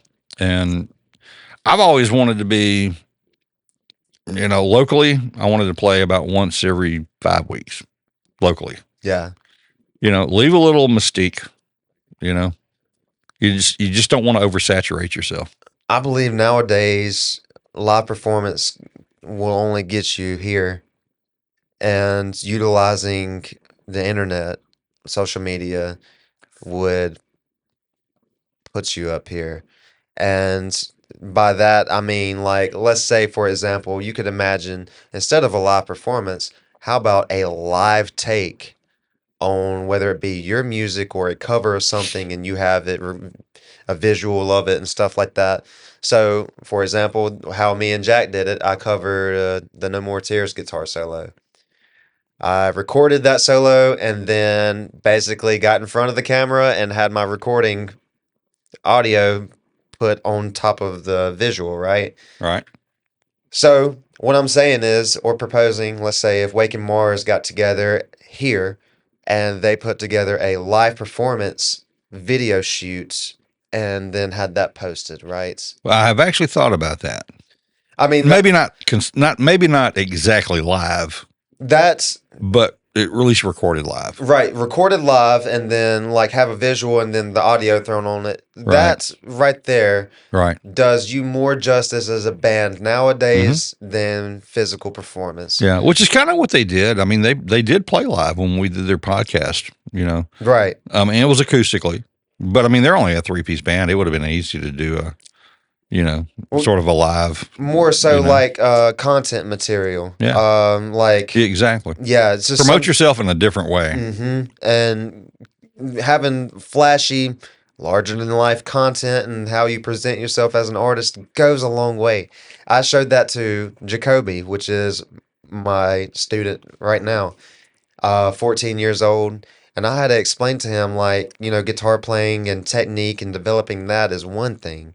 But if you were wanting to be somebody and go that far, image plays god awful a lot. Yeah. And if you look a particular way, it catches attention. And I learned that from a guy that I used to Skype, and you know we became friends on Instagram. His name is Frankie Lindia, and he is the current guitar player for Rat, and played guitar for David Lee Roth. His regular job is teaching, and he does a Van Halen tribute band. And he made a point when he auditioned for David Lee Roth that regardless of skill set, and he was fucking badass. Like, I could not touch this dude. But he was even saying that, like, you know, there was guys there that was better than me, but because I had my image down, I was the one that got the job. Well, that's like if you think about David Lee Roth. I mean, as a singer, he's pretty good. As a front man, he's the best. The best. He's the best. Right. The best. Back in his prime, anyway. I got a hair in my face. I'm just trying to get that out of there. It was tickling me. Yeah, not so much now, but back in his heyday, man, I saw him several times, and it was just like, man, you know, it's almost like I'm looking at God here, you know? You had your David Lee Roth and Mick Jaggers, who maybe didn't just have like the greatest vocals, but damn, could they put on a good show. Man, he was incredible. Absolutely incredible. And then you have your fantastic singers, you know, maybe who wasn't on that level of performance. Right. And then when you bring both of them shits together, you get a Freddie Mercury. Yeah, you get the legends then. Yeah, you get... That's where the legends are born. Right. There's just a fine... Man, there's a fine line when you want to transcend something that is beyond ordinary. Yeah. And many people have done that in many different ways. Ozzy has bit the head off of bats. And doves. Yeah, and doves. Marilyn Manson has stood in front of a podium ripping pages out of the Bible type of stuff. Yeah, You know, yeah. There's different ways about this. Alice Cooper Shock value destroyed a works. chicken. That is right. Dave Matthews Band, they basically emptied their entire septic system onto a river or something, yeah, wasn't it? No, it fell Off the on bridge? people. There was a people loaded on a boat traveling underneath, and it fucking showered all of them. Right? Yeah, you know they always said, at least when I was Rock and when I was roll, in the man. scene. I've metal. always That's I've always pretty been in cool. the scene, but back in the day, you know, it was always like any publicity is good publicity. You're right. You know, whether it don't matter how bad it is. Yes. I mean, if somebody's Actually, talking, bad's usually better. If Well, I mean- somebody's talking about you, that means you're doing something right. Right. There's a famous Alice Cooper story like that. I mean, like they would, for effect, they would take feather pillows at the end of their show and rip the feather pillows and shake them, and feathers would go everywhere for a visual effect. Really early in the thing, where somebody threw a chicken up there at one point. We really don't know what happened to the chicken, but the news got out that he took the chicken and ripped the chicken up and threw it back in the audience, which he didn't do. But they said he did it. Frank Zappa calls him and they're talking about on the phone. And he goes, well, did you do it? And he goes, no, I didn't do it. Well, Frank said, well, don't tell them that. Just let them believe it, Right. you know? Right. You know, and you know, it kind of helped him get famous. I mean, but it's like they say, you know, you want to be rich, you want to be famous.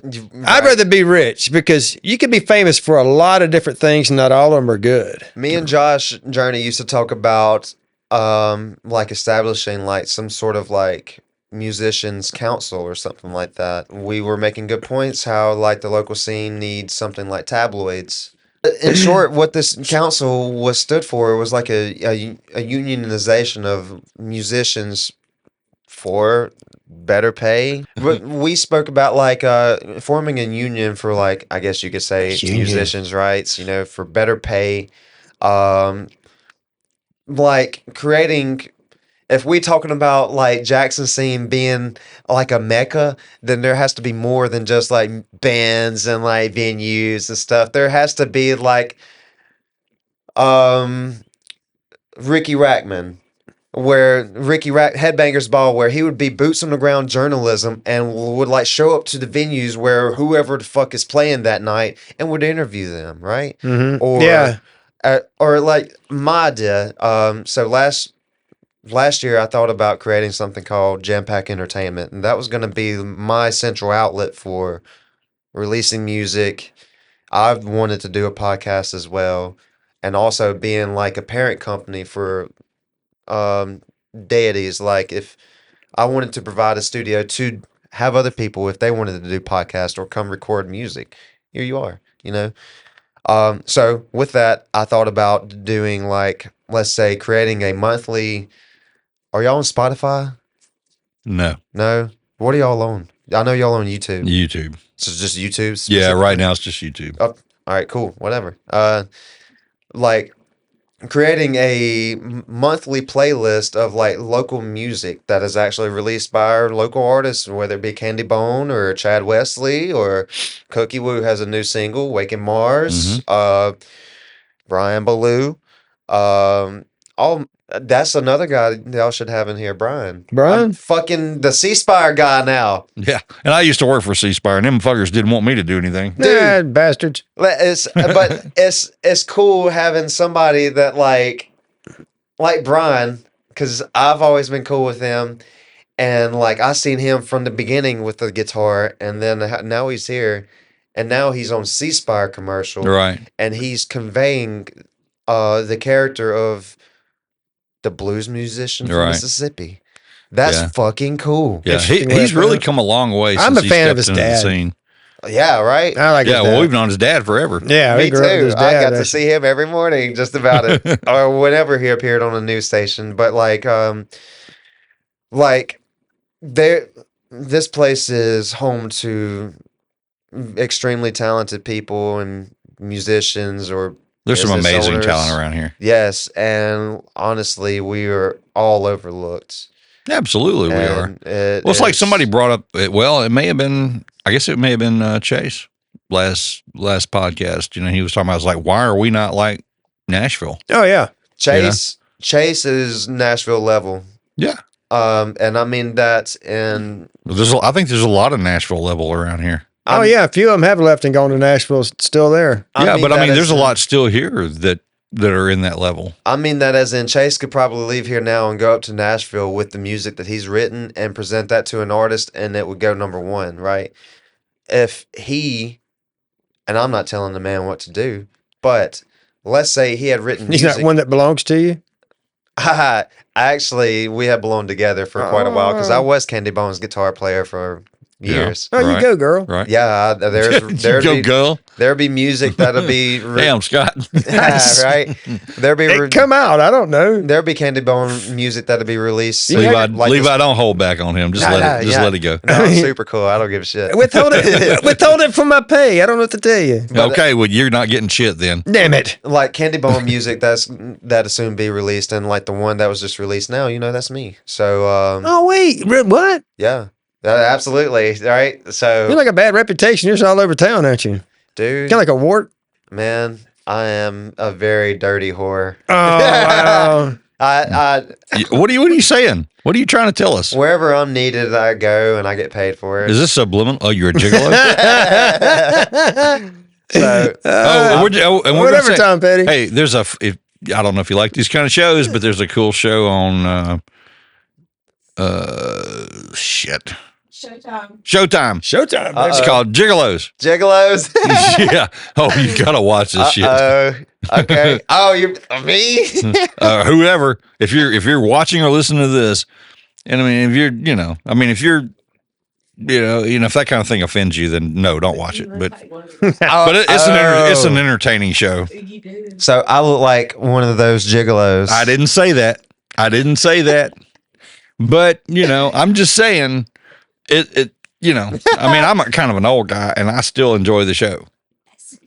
It's kind of a reality sort of show, but Look, Not it's sure kind what of that cool. means. My wife got me involved in the most ridiculous thing ever, and it's worse than Swinging? Kardashian. Oh, man. Was it like You're swinging now? post? No. It's called. We're going to swap dresses and shit? No, She got me in. She got me like watching When this those show. big, long. No, it's called Oh. Baddies. Right? What? Called what? Baddies. It's about these ghetto bitches and trying to get on Did you say reality. fatties? Baddies.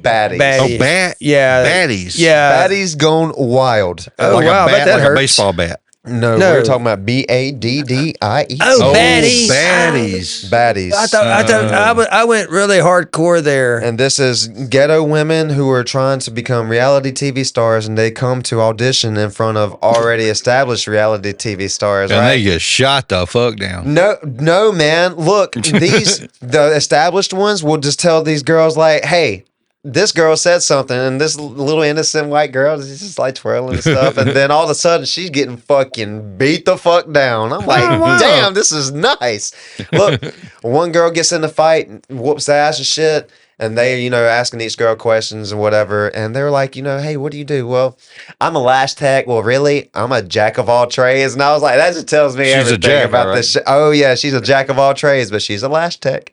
So I was like, yes, this shit right here is fucking gold. What's the last tech with the jack of all trades? So What does that mean? You got a happy ending to there or something? You would do your lashes and make you happy. Dude, that's a nice service if you ask me. I think Like it would be. lash, I'll having lashes done and that. Yeah. Yo, Oh man, flitter my eyelashes while you. This shit only- You're onto something, man. it only belongs in movies, man. That's something only postmen get involved with. Weirdo. I Tell us how we belong to you. You ain't really expounded on that yet. Like you own Look, everybody if you live on my you got these route- laws. No. Oh. It's an equal relationship. If you live on my route, not only do you belong to me, but I belong to you. Oh, we never got around to that. I was Oh. trying, man. I had to weave things in, bring it around full circle. Oh, and man, that's so- literally it. When I worked downtown Jackson, I worked downtown Jackson now, but when I worked for another company for years and years, I had this one postman who used to come through all the time. It was really cool doing it. I just looked forward every day for him being there. And I consider him like my own, Yeah. Yeah, I invited him, to Thanksgiving or whatever, Look, speaking on that, some of the old ladies out there on my route, Define old. elderly. So, Great. retired and on oxygen tanks. Oh, on oxygen tank. Yeah. Okay. Okay, that clarifies a lot of things. Yeah. Oh, yeah. These ladies, Scooters. Yeah. That well, I works. love them. God bless them. But man, I don't know them like that for them to have a picture of me hung up on their wall. They have a picture on you on your wall. They have fucking went on my Facebook profile and got one of my pictures and printed it out, framed it. Yep. Oh, they're sad because they probably don't have any grandchildren. No, they are bountiful in family. They don't need me. They just, they love me. Oh. Yeah. They love me. I do them good. They feed me. I pet their dog and then go about my That's the business. one you don't spray. You pet either that pet one. them or spray them. One of the two. Yeah. So, golly. Most of my dogs are good. I pet dogs, cats, birds. Here, my rabbits. dogs, my neighborhood, my route, my dogs. I just got this one bad apple every now and then that just is a little fucking ankle biter, and He has no remorse about owning people, does he? Dude. No. Who is my mailman? You know where I live? Where do you live? I ain't gonna tell you. You'll find out. I'm sure you will. I'll tell you. You're gonna talk to all them mailmen, buddy. You're gonna talk to the next mailman over, the next one over, the next one over until you finally get to me. Actually, if I don't go that route, your mail may pop up in my mail randomly. It happens. So sometimes I will have mail that just don't belong in Forest. But And then you just give it to whoever, huh? well, I also You get to am open it. familiar with a few of these names. I'm like, oh shit, let me take a picture of this real quick. wow. Let me open this and take a look. Oh No, man, never. You ever never got like that. boxes of weed through there, man? Like, oh, I can smell weed in this. Okay, so spicy. Can you talk about stuff like this? Yes, I can. All right. So Without fear? no, yeah, without fear, because everything's handled and whatnot. So the Postal Service, UPS, FedEx, yes, we do deliver drugs. We do have drugs come in. Of course you do. One day Drug we dealer. had Do y'all have things that like scan the boxes or anything smell like 'em? that? so Sniffing, you got drug sniffing dogs? Like X-ray kind of things? so the Postal Service not only has like X-ray machines, but we also have inspection. So Y'all got to be just letting shit go by, it's or not you, but it's not at our, that stage. so if something illegal has made it to me, it's not my job to investigate. It's my job to deliver. Right. Investigators are the ones who are supposed to intercept such things. Yeah, I would think that's if it's what on you got your to worry truck, about. I would think so if it's on mailmen your are truck. cool. If it's on your truck, you have to deliver it. Yeah, because like if let's say if I wanted to be the detective and something like that, and I you're just wrong. now busted open a box with 10 pounds of methamphetamine, right? Because that has happened. Therefore, You've had that happen?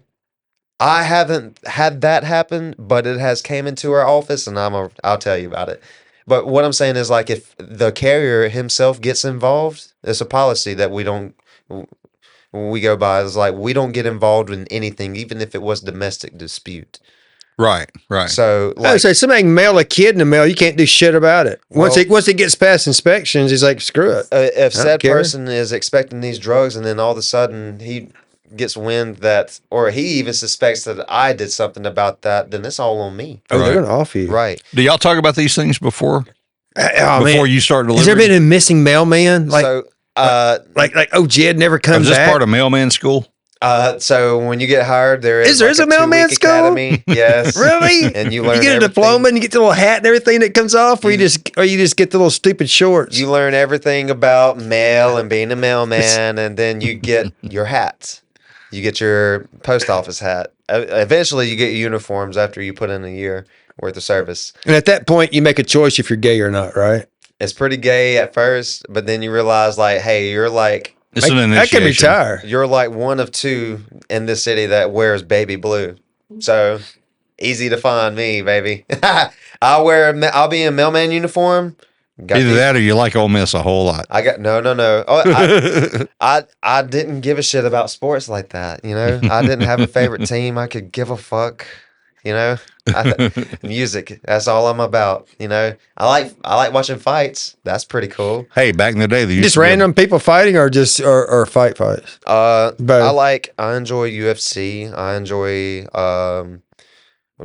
going back and watching. I mean, have you ever like been delivering mail and somebody just rolling in the front yard fighting and shit? That happened in my neighborhood a lot. I've witnessed people out in the street, and one guy had a baseball bat hitting this minivan, and this minivan goes forward, takes this guy on the fucking hood, and then out of sight they go. And it was like something straight out of a fucking cartoon. It was like beating the shit out of this minivan. Where did he? Oh, fuck. Huh. What just happened? Right? Yeah, I've witnessed a lot of things. I've witnessed most horrible accidents. Anyways, Delivering mail? back to the meth story. What? Oh yeah, the meth story. Yeah. So Damn, so you're Scott, snorting. hush, let him I'm finish. sorry. All right. So we're snorting meth in the back of the mail truck, right? no. Oh, damn One it. day we received, because we get livestock like chickens and birds, bees, fish, What? cremated remains. Yeah, we get everything. A cremated remains is not livestock. People will take shit in It was. a fucking vial and put it in a priority fucking bag and give it to me. just to have their specimens sent off and get tested at this factory. Or whatever. Oh yeah. Check my colon shit. Yeah. Oh wow. So one day we had roosters come in. They do express that. mail. You said a Q-tip. Oh, here check it. comes the rooster. Yeah. This is a pretty fucked up story.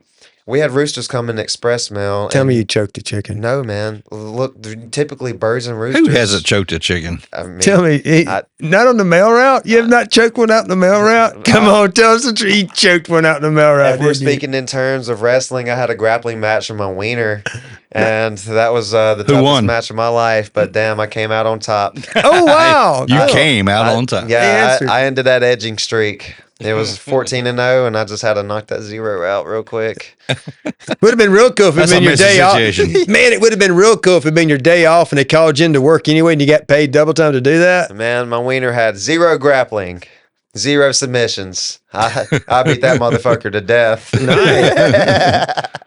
Anyway, back Did you beat him in the head? back to my meth He has to. roosters. He don't want to take no seed back home or his wife automatically becomes pregnant. So one day these roosters arrive and they were expressed. Usually when livestock arrive, they're alive and you can hear them rustling around making noises. Usually they're alive. These were not, right? But they belonged to a address that was in the next town over. So one of our clerks decided, yeah, I'll just go ahead and take them.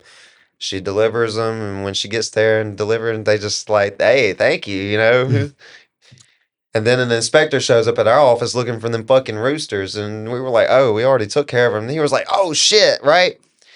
A week later, we were looking in the newspapers, and in Lake there was this huge bust, and it was 10 pounds of methamphetamine that had been shipped in livestock, and like street value was 40 million. Wow. They shipped in like. Yes. They didn't process that. How did they get it inside? Did it? All right, so I can no, you're right. I can say the Postal Service isn't the only thing that this happens to. This also happens with like people who run cattle companies and whatnot. So It happens to the chickens. I feel sorry for them. well, put it to you this way: people, let's say if you own a trucking company and you traverse livestock cross country and whatnot, some of those livestock may be full of fucking cocaine. Yeah. Meth or whatever it may be. I believe I worked for one of those companies as a security guard. That's where I practiced my guitar the most. I worked security guard at this fucking truck. Meanwhile, Meth is going buying cows. He's there playing guitar. Yeah, dude. I was like, yeah, this is great. So, Randy Rhodes. dude, I was a security guard at this local trucking company, and I knew that they were doing all types of twisted shit, but I did not give a fuck because they Man. left me alone and my devices. That's I'd be it. fucking hotboxing the security shack, playing guitar for like 12 hours. Yeah, be glad they're not getting abducted by aliens and getting sliced up. They're just getting a little bit of cocaine up their ass. Aliens. Who you talking to? Oh, him. He's talking about aliens being angels. I We believe got to go down aliens- that rabbit hole. We're gonna talk about that. I Oh, believe- man. You know what? I Dude, tell you you. can. That's It's exactly full of Old Testament. No, my aliens. Oh, shit. Well, this could you go. know my alien thing. This could go either way. All right, ahead. I think there's some aliens are angels, some aliens are demons. I think demons are angels. Well, they are. They're fallen angels. Hmm Yeah. Or slightly exactly. tripped. Aliens, and I know taboo topic is religion, but fuck it. And we're talking about aliens. Well, yeah. I mean, I mean, we're not. This is not us trying to preach to somebody. Right. Look in the book. Oh, let me tell you about Jesus. Well, I can say a lot of Well, I things love about Jesus, him but too. that's beside the point. I love Jesus. Jesus, Absolutely. right. But in the book of Ezekiel, when Ezekiel has his vision and the spirits and the angel, and he's talking about will within a wheel, Yeah, oh, yeah. right? Mhm. What does that sound like? Yeah. It's like a wheel within a spacecraft. wheel. Fuck yeah, it does. You know, there was talk about like so and so would look to the sky, and he would see the chariots of fire. Mhm. Well, chariots didn't fly back then. Right. You know, chariots of fire. Well, they didn't know how to describe a spacecraft or a rocket or whatever. I mean, there's so many ways to decipher this stuff. And the typical interaction between an angel and man was like, Not good. be not afraid, for I'm an angel of the Lord. And the Mhm. man is probably thinking, sir, this is the scariest fucking moment Right. of my life right now. Right. I've never seen nothing like you. Man, this is the kind of stuff I love to talk about. most of the time when the angel appeared in the Bible, it was not a good thing for humans at all. And like in the part of the New Testament, when they just talk about a heavenly host. They don't actually say angels by name or anything. But angels mentioned by name or anything in the Bible, you do not want to meet. Right. I think there's a whole lot more to the Bible, the history. You know, the Bible is basically a history book. I'll tell the Catholic Church to get the hell off of it. Yeah, it's down their well, catacombs. they know a whole lot. Buried down there in the catacombs. Catholic, Yeah. Roman Catholics have not only Yeah. mass-produced the Bible, but they also are Yeah. the ones that condemned Christ to death. Right. So, the best interpretation that I've ever received from somebody who ever explained the Bible was never from any one I preacher. thought we were talking about aliens. Yeah, we're getting to that. Okay. Never any one preacher, but like it was Jordan Peterson, and getting to hear him on Joe Rogan and him discussing those type of things, it was amazing. And to bring that to full circle, that way I could actually begin to dive into this. And like the more that I seek for the truth, the more is the truth revealed to me. And I believe it's more bizarre than it is at just face value. Yeah. And Satan talked to you too. He'll reveal to you. Absolutely. well, people get it twisted, and when they don't believe that this is Satan's realm that we're in, you know. Well, Satan was like almost like the minister of music, and the he's almost like the quote god of the sky. When You know. When he tempted Jesus in the wilderness, and he offered Jesus all the kingdoms of the world, Jesus didn't contest against that. No, this is his domain. Absolutely. Yeah. Well, where do you really think man? Well, let's think about this. Let's go we're going way back, right? Way back in time to maybe the Egyptian, the pyramid kind of days. All right. Personally, I don't think the Egyptians couldn't build that shit by themselves, the pyramids and stuff. I mean, I personally think they had help. Probably aliens, angels, ever how you want to look at it. There were, there's hieroglyphs and stuff. And I mean, and there's like pictures of spacemen with spacesuits on back then, carved into walls. I believe that the pyramids and all the things that were like ancient structures were made probably pre-flood. And Could be. If there were things that had existed pre-flood, obviously Nephilim, giants, watchers, what have you. And it's also because we've done studies now, and it shows that they had sophisticated technology way back when. Oh yeah, but not in the same sophistication as we have our technology now. Yeah. Well, no, what I was going to get at was like, do you really think man can learn to do the things we've done with technology over the course of time on our own? I'm not too sure about that. I believe advances have been made both, through man. I think we learned from somewhere. I believe we learned from, and the government commits a crime with hiding all types of information from Absolutely. us. And we have a lot to thank Elon Musk for. Yeah. That dude's an alien. I believe he's the Antichrist. Oh wow, really? He very well could be. He's gonna be the Antichrist is gonna be a beloved man. Oh yeah. People will love the Antichrist, and there's something really odd about him. He'd be able to. The Antichrist is supposed to perform signs in the sky, and he wants to blast off to Mars, which is cool. I support that. Yeah. That would be great to see that. They need to go to the moon for the first time. Yeah, but like to his ideas of going to Mars and making that terraformed and like another place for. He watched that movie Total Recall, didn't he? Or he's talking about making humanity a multiplanetary species, right? But think about that.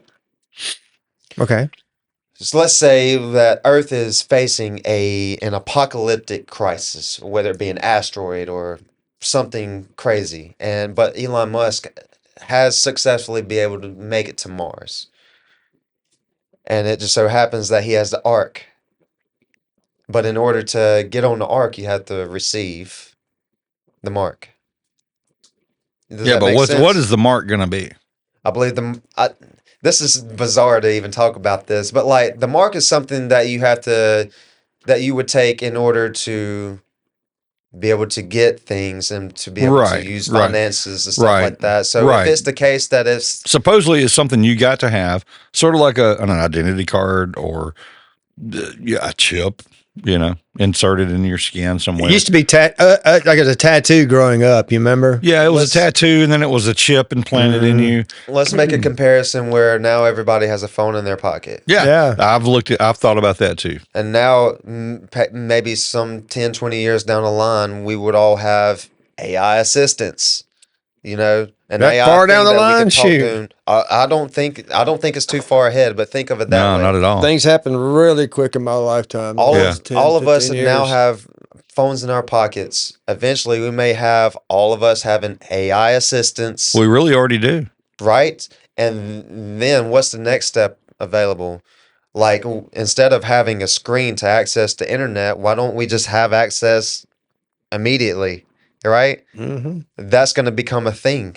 Mhm. And people who don't have that aren't really caught up with aren't as advanced, because I would not be able to play chess against somebody who has a chip in their brain and they already have access to the infinite amount of chess moves that they have available to them against my meat brain, right? Because I've only have a certain finite level to how much I can think. If we can only use 10% of our brain, then imagine what an AI chip and sending all neural responses throughout your brain could access. If we could remember Be great all for of our paraplegics. dreams, if it's the case that we have access to all of our memories and all of our dreams, we just cannot unlock that, imagine what a chip could do. Yeah. There's I think Well- there's a whole there's a lot that when we pass on. I mean, unless we're here at the very end, I think we're all going to be really surprised at how everything is not what we thought. A lot of things are going to change, Yeah. and honestly, even I don't know what this is leading to, because like I'm so old school and so oriented where like I would still see like me as an artist, an independent artist. I'm gonna drop just singles. Nobody listens to a whole fucking album, especially from somebody that they don't know, I know. right? Even nowadays, if you know this band, I'm different. I like to listen to full albums. I like the experience. But like,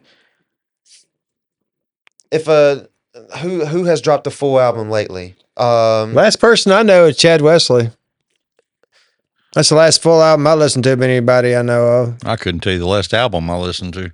I've That I listened to that know. full album too. But for the average listener, right? Who has that amount of attention span to listen to a full Oh, the album? attention, man. Things are way different now. Oh, God, you don't yes. listen to music the same these days. I mean, Mm-mm. realistically, both of y'all, you Oh, two, when y'all listen to music, tell me, where are you listening to it on? Where do I listen to What it? are you listening to it on? Yeah, you got me. Apple Music. On your phone. Mhm. I don't have any of that stuff. I don't What do you? stream Well, how do anything. you listen to music? I got a CD player in my car. So it's in your car. Yeah. I do have a collection of vinyl records too. Do you listen to them? I do. Do you? Mhm. Okay. You're rare, and you're young. That's the funny thing. Actually, the CD I'm listening Most to. people are too fucking busy these days to listen to any music except on their damn phone. I'm still listening And to. that shit sounds like crap. Oh yeah. Really? Yeah. I mean, realistically, it sounds like crap. It does. That's why I don't stream shit. I want to hear it. Whatever. Listening I to grew up listening to music- real music. Listening to music, it should be an experience as opposed to just simply throwing on music and just having it played as background or some shit, you know? Well, we just Wasn't grew it up there so a time different. where you're like, let's say, old man would go into to his record collection and throw it on and just listen to music, sit there and just enjoy that shit. You know what I mean? Man, Yeah. that's it. People would make fun of I me do that. for stuff, for listening to CDs or whatever. I know. I remember when vinyl started being cool again, and it come up through like original groups coming through Martins and stuff. It was like pre 2009, and a lot of cool original groups come through there, and they always had little CDs or vinyl or whatever they would print and bring. I love listening to that. That's doing a lot. I mean, I understand, people doing Spotify and stuff like that, but It's easy. you're right. But and that's probably when but I the listen thing to is, when I listen, my that's where problem is I like to buy it and listen to it. Spotify, you just get nickeled and dimed every month, man. Oh, And brother. I just, I just don't do that. I was thinking to I'm myself, tired of getting nickel, and something's going to have to give. yes. But when I talk about we were freer back when I was growing up, this is what I'm talking about. You get nickeled and dimed with all these little charges here and there and everything else. It's like, yeah, debit card's easy and it's convenient. Yeah, but you're also losing a lot of money with fees and stuff. You don't look at it. Look at your bank. Oh yeah. I wish that there was a way. It don't way. show up immediately. You don't show up that next day when your thing goes through. It waits a little bit. And all of a sudden you get these service charges in there, Yeah, you start adding that shit up. I mean, I do. That's why I don't get Spotify and stuff. I wish that there was a way that we've an got artist could just completely bypass streaming. Yeah. Or Well, if- the problem is you can't. I know, right? Yeah. Now here's the thing, and I've talked Necessary about evil. some other people about this. It's like, okay, hardly anybody's got CD players anymore. I do. Okay. Well, I know you do. You got everything. No, I don't have everything. I just I got goofy old stuff. No, well, what I'm saying, but What are you the saying? normal person Oh God. does not. I don't. I've got a fucking studio here, and I do not have a single CD player in here. Are you serious? No, I mean, yes. What? I'm serious. There is not a CD player or recorder. Surely you in must here. be joking. My No, vehicles and now, don't call me Shirley. There you go. My vehicles now are completely Bluetooth, man. It's Yeah. I had a but I working like it. 8 tracks in 1990, Here's my idea. 1996.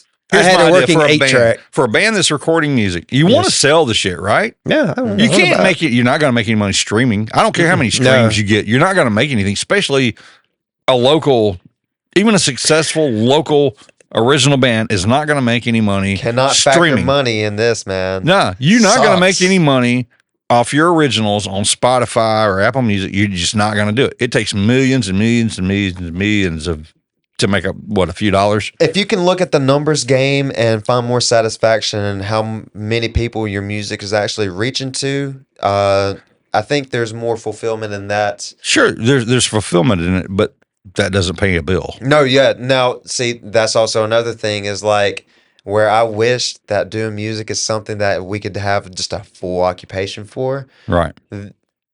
There are ways that it can be done, but not just strictly. Okay. Here's my idea. All right. All right, what's your idea? So back when I was in an original band around 2000 and we put a CD out. All right. So we had CDs printed and pressed and whatever. And we'd sell the CDs online and at shows. And we sold, back then we sold just enough to pay for the studio time and the pressing and everything. But the thing is now it's even cheaper. I'm just thinking here's this is just an idea. All right. I'm still selling CDs because not many people have CD players anymore, but everybody's got a damn USB port. Yeah. Put that stuff on like a jump drive Yeah. and sell that jump drive with your music on it. Yeah. Just something simple. And they can put it and do it anywhere they want to. It's got a USB port. Mm-hmm. I wish I had something where like I had access, let's say drop a single, and with that comes a QR code that directs you to that exact link where you can download my music and it be yours. Yeah. And I get the most benefit out of it as opposed to like it being available on the streaming. But Kevin made a point. There are people that reserve to their listening on Spotify. I listen to Apple Music. I use Spotify for podcasting. Then I hop on YouTube for visuals, just depending on platforms and directions that people can go. Success, there's so many definitions of success and so many ways that people have found success that fame is just not the answer. No. And I can say that because I know that there's dudes out there who are like performing live and actually dropping music and stuff, but when really their main bag is actually doing like receiving guitars from companies like Jackson, EVH, ESPs or whatever, and just doing tutorials at home and then send that shit back. And now they have like 100,000 subscribers or whatever. You know, that's incredible. And social media, like, I've came up in a time where social media is obviously a big thing. And with that, I was exposed to many great guitar players, which are not of mainstream, right? And one of those guitar players, which plays a big influence on me, actually, I discovered many things. Um, but specifically, if there's one band that plays a profound influence on my guitar playing, it was Santa Cruz. Um, because I thought that these guys were like, these are the dudes that are going to bring back guitar, the guitar thing being like the top shit. Santa Straight- Cruz. Yeah, Yes. they're badass. Straight out of Finland, man. Yeah. 2 guitar players. And Do they like, play Santa Cruz guitars? no, they were Gibson artists, man. They had Gibson Les Pauls and were just shredding beyond belief. Yeah, And, it's not an acoustic band. Oh, okay. man, the first 3 have you heard a albums- guitar acoustic called a Santa Cruz? Absolutely, yeah. Yeah. They're really fun. They're really guitars. expensive. The Yeah. first 3 albums of Santa Cruz was That's like some bluegrass shit. It is. just some of the most fantastic guitar playing I ever did hear. And 2018, I was going to see them in New Orleans. They were on tour with Fozzy, which Fozzy. is, Yeah. which is Chris Jericho's band. Right. Yeah, legit good stuff. Yeah, I like Yeah. Chris Jericho. I do And too. They arrived here in United States and they had a falling out, broke up, and that band had never came back.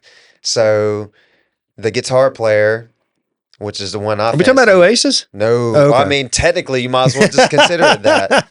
The guitar I was being player facetious. has now become the most Facetious. renowned producer in Facetious. Finland. Facetious. And like now he produces a band called Law Society, which I've gotten into, which is basically thrash metal and super You good gotta watch guitar. some dude. I think I got a little Finnish blood in me. You gotta watch out. Man, Finland is just if you like good music, search up Finland music. All genres is just banging right now. They just Yeah. got it going, and I wish that this is what we had here. What those guys got going and like the image, the larger than life thing, they are bringing that here to the modern world. And we need that energy. The modern world. Seriously, because like you gotta Yeah, they're so uncivilized over there in Finland. you gotta because like you only They get eat to that see weird things at face Fish in a value. can, it stinks so bad, don't they? Fuck them. I mean, that's their problem right there. Well- I'd make good music too if that's all they had to eat. Well, you only get to see things at face value, you know, especially because social media is just a big thing. Yeah, face And value. There's a fish in your face. Presentation plays They everything. eat all that pickled crap. Dude, you could be ass, but if you fucking look Pickled like ass. They'll dude, pickle that shit too. you could be straight garbage, but if you look the part, you could be fucking bigger than a person who's been working hard for 10 years. One person I like to pay attention to, there's a rap artist named Russ, and he's an independent artist, and what he did was basically just drop singles. He had dropped like 200 songs in 1 year, right? Wow. And yes, but the work ethic just over time Oh, yeah. it increased the numbers, Yeah, and it just yeah. That's a showed lot of like, work. hey, this is actually worth this way, instead of having to chase getting paid underhanded by labels and getting fucked up by people that know that they can take advantage of you and whatnot. Yeah, you can take this route. Labels are very evil. Oh, really? Think? No, dude. I've never heard that in the rock and roll business. I Man. would think that they would be your best friend. Let me hit you with this. I learned this Don't from the hit me, singer that please. I have in my project now. His name is Jake Will. And he's Jake Will what? Jake Wilburn. Oh, Wilburn. Yeah, it's Okay. just Jake Will for short. Oh, okay. He's an R&B artist. He's fantastic, and he got to like be involved in that world for a little bit until he decided like, A little much, huh? yeah. And he got to explain to me there's a Memphis rapper who passed away a few years back named Young Dolph, who was very good for the community and shit. And he was a label artist for Empire Records. He died. He got murdered at a local. That sounds familiar. Yeah, man. Look, he got murdered at a local bakery, right? Yeah. And Empire Records has life insurance policy on all their artists, $1 million policies. So when their artists die, they receive $1 million policy. Oh, they're the beneficiary of it? Yes. Interesting.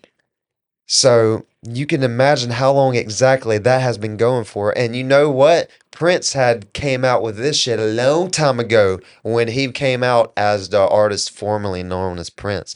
Because he was the one that recorded everything. He did it all in Right. his studio. And when the label wanted to gain the rights and get the money from that, Prince was like, oh, that's fucked up. So where you can own the name Prince, I'm just going to say, fuck you, excuse me, and go by the artist formerly known as Prince. And that's what you got. Michael Jackson, Careful. you may believe what you want to believe about Mike Jack. Fantastic artist. We all know he was a bad motherfucker, right? He was killed because they were after his music catalog. He owned the largest music catalog in history. He owned the Beatles. He owned Eminem. He bought out Eminem's first 4 records, and that was He bought the Beatles out from under McCartney. They all were bidding on it, outbid McCartney. and they killed him because they were after his music catalog. How did he die? Are you talking about Michael Jackson? Yes. Sorry, I that could had be to one walk- reason they killed him. They I had also to- I could had have to- killed him for another reason. That was I only asked If because if they killed him for that reason, Diddy would have been gone a long time ago too. I only asked because I had to step out for a minute. But anyway, okay. If they killed him for that reason, Diddy would have been gone a long time ago. Epstein, all of this shit. But Epstein did Michael what? Jackson was the face Are you saying of it. Epstein killed himself? I am saying That's What what are you they say. saying? Epstein did not kill himself. Is that what you're saying? No, he did not. But that's what they say he did. But Michael Jackson was the face of this because he was the biggest one. And like everybody got to hide under the shelves. Yeah.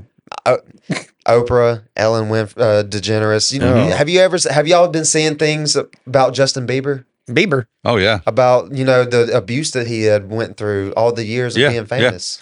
Well, And being- Diddy did a number on him. Well, I mean, Um, that, and he was exposed.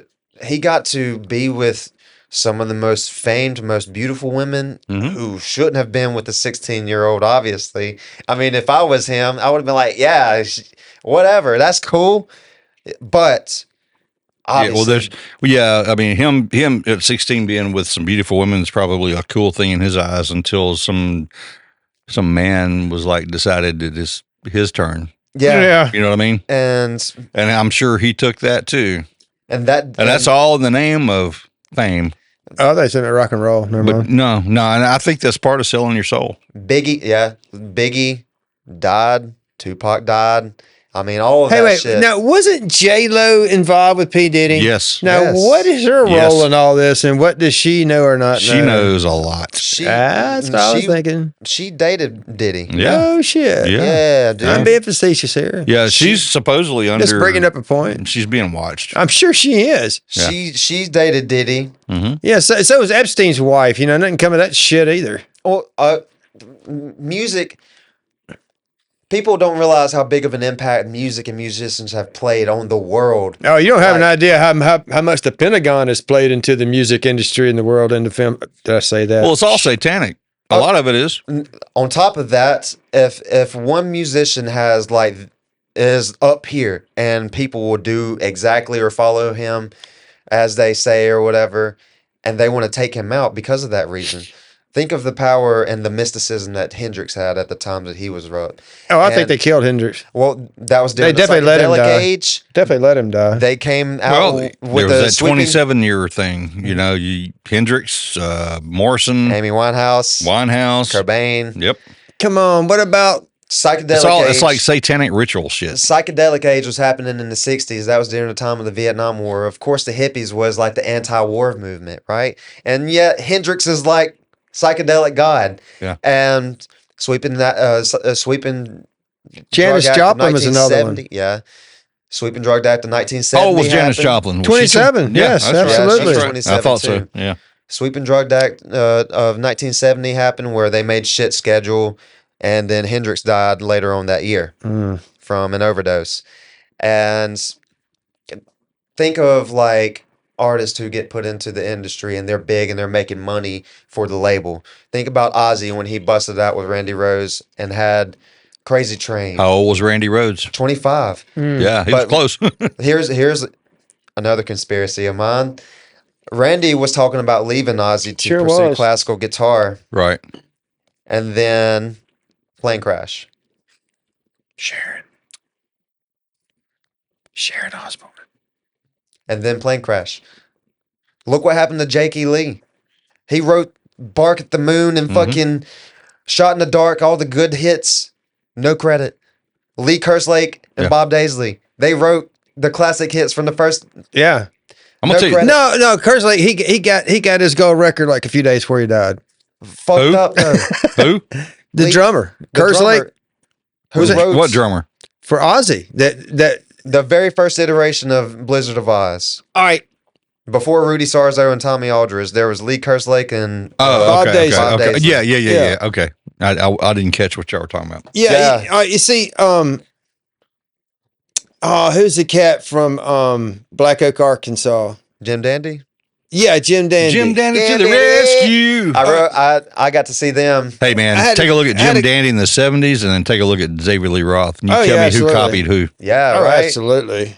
But I had a conversation with Jim Dandy about some of that because You did? yeah, the Is he a buddy of yours? no, the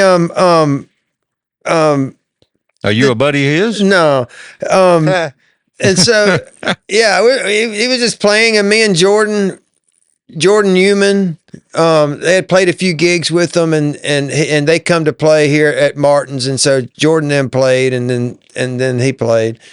And so I was just hanging out I with was there Jordan that and them, and we were just talking, and the drummer from Pearl that played with Ozzy, Tommy. yeah, Aldridge. Tommy Aldridge, yeah, he was telling me a story because he played with Black Oak, Arkansas, right? he did. That's Well, where he but got his start. the reason why he wasn't a studio musician for Ozzy and them because he's still under contract going back with Black Oak, Arkansas. Jim Dandy told me that they were still owed another album to fulfill their contract. One thing led to another. They didn't get it done. They broke up, whatever. Tommy got a chance to leave off and go with Ozzy and all this other kind of stuff. Well, he can't record and write stuff in the studio. So he was always just a live performer. He wasn't a studio performer for Ozzy. So Ozzy always had somebody else in the studio recording the songs. Tommy would just do the road. Tommy didn't record Diary of the Madman. That's interesting. According to Jim Dandy, he couldn't. Surely he recorded drums for Whitesnake when he was in them. Yeah. But the sad thing is Jim Dandy told me all they had to do was just, even right now, I'm gonna find out. all they had to do was just get together and just write another album and just put some songs out and fulfill their contract and be free of it, and they could be released from their contractual obligations, and it wouldn't have held them up in future jobs they were going to get. That's interesting. It did mess. I don't know to what extent or if he got out of it or what happened, but that's just what Jim told me. Look at Diary of a Madman was Lee Kerslake. oh, so Yeah. he recorded that too. Yeah. Wow. Yeah. Okay. So And the guitarist always wrote the albums. right. I mean Except No, for this, Bob. is, this is according to Google. Except that Bob Daisley come in there and he wrote a good bit, and he worked really good with Randy. I'm sure Randy wrote too. Randy surely took all the guitar players probably took care of riffage, Mhm. but the lyrics was written by Bob Daisley. right. I like Bob Daisley. The first time I saw Ozzy, Bob Daisley was the bass player. Yeah, that's who I saw. I got to He was great. never meet any of those guys. My I dream, walked by David Lee Roth one time. my I dream kept on was to walking. be Ozzy Osbourne guitar player. That was a dream of mine, If you'd have practiced a little harder, you might have been. dude. I would. You look like the guitar player that took over KK Downing's place in Judas Priest. Oh, now Richie Faulkner. Richie Faulkner's Yeah. a badass, He man. is. He I is. have been compared. I to love him. Richie. Yeah. Yeah, You I look- love Richie you too. look like you're drug up his ass with a grubbing hoe. I look like a very fucked up version of Richie Faulkner. That's cool. But yeah, Richie Faulkner, fantastic. Glenn Tipton and KK Downing. I love both Tipton. legends. I love them all. You know? I love Judas Priest. Absolutely. But Richie Faulkner is ace in my book. Glenn Tipton was the technical wizard to me in Judas Priest. I like Glenn. He had a equally orthodox and unorthodox approach when it came to solos. Yeah. He was real creative. I like KK Downing To me, better. well, I love KK Downing too, but he to me, I don't think he KK got to the me credit he was deserved. was a little more normal. I don't know how to describe KK. What I liked about him, you could tell one from the other, though.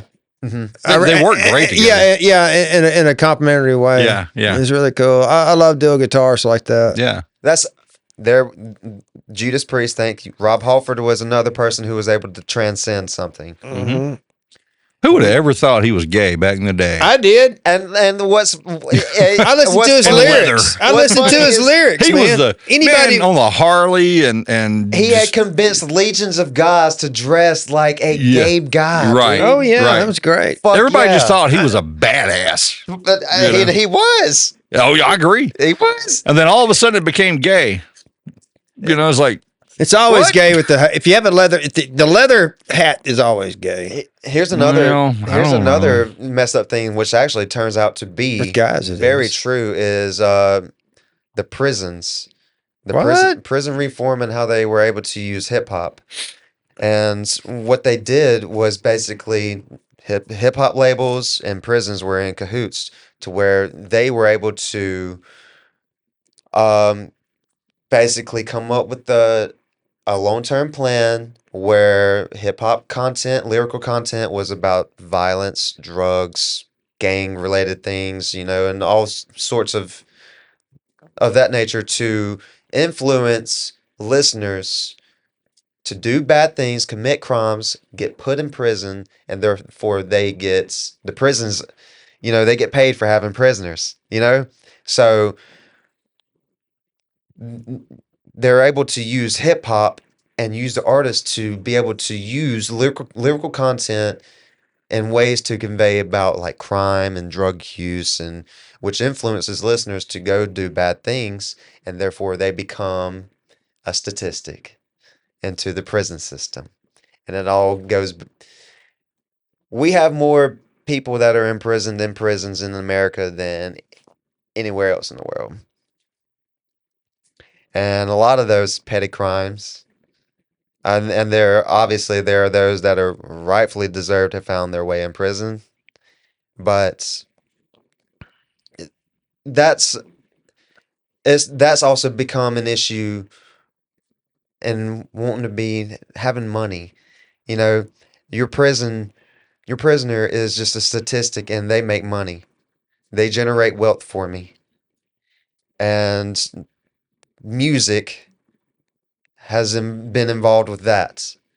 And now you have artists nowadays, whether they believe that they have the influence to say, hey, I side with this presidential candidate, right? Because my word matters. Oh, they got prison tattoos on their faces now. I mean, Jesus Christ. I think When did that become cool? I think I guess it Eminem- is. I don't care what you do, I but think Eminem was smart to publicly endorse Kamala Harris because he did receive like over $1 million. And all he did was he posted on Instagram saying, hey, I endorse Kamala. Here's a picture of me and Obama. I'm taking my money to the bank now. Thank you. Yeah, right? That's what I would have done the same thing and then went to the polls, Trump.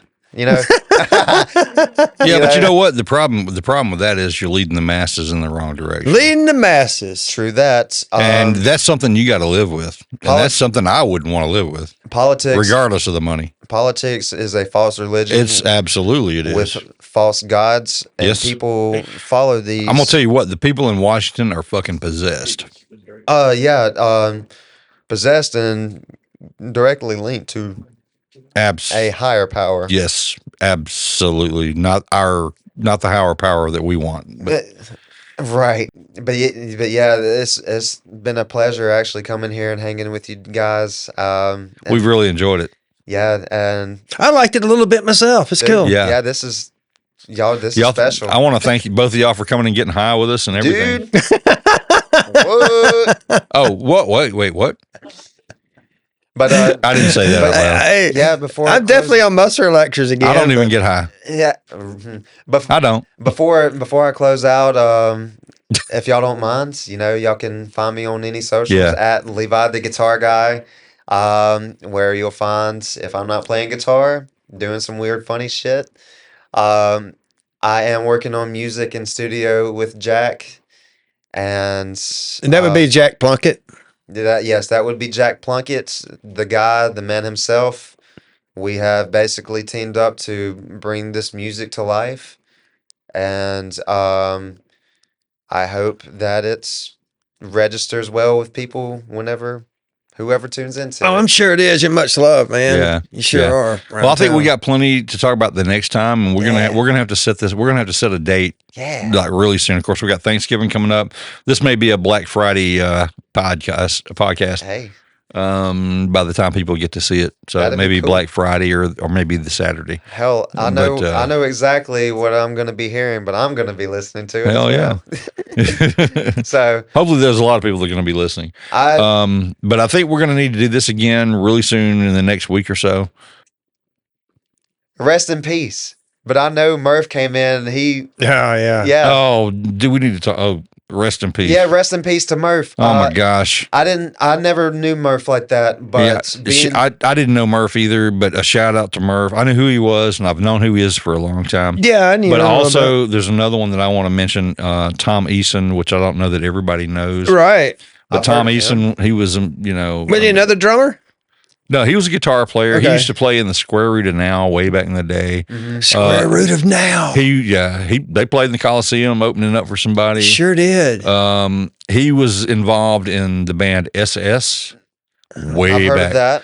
Terry Alvey, they were badass. I mean, I don't know how I don't remember how. See, I think I remember the SS wrote on things, or SS was the band way back in the day. I think Chris would People used talk to about put that up a lot. bells everywhere. Chris Hall, Terry Alvey.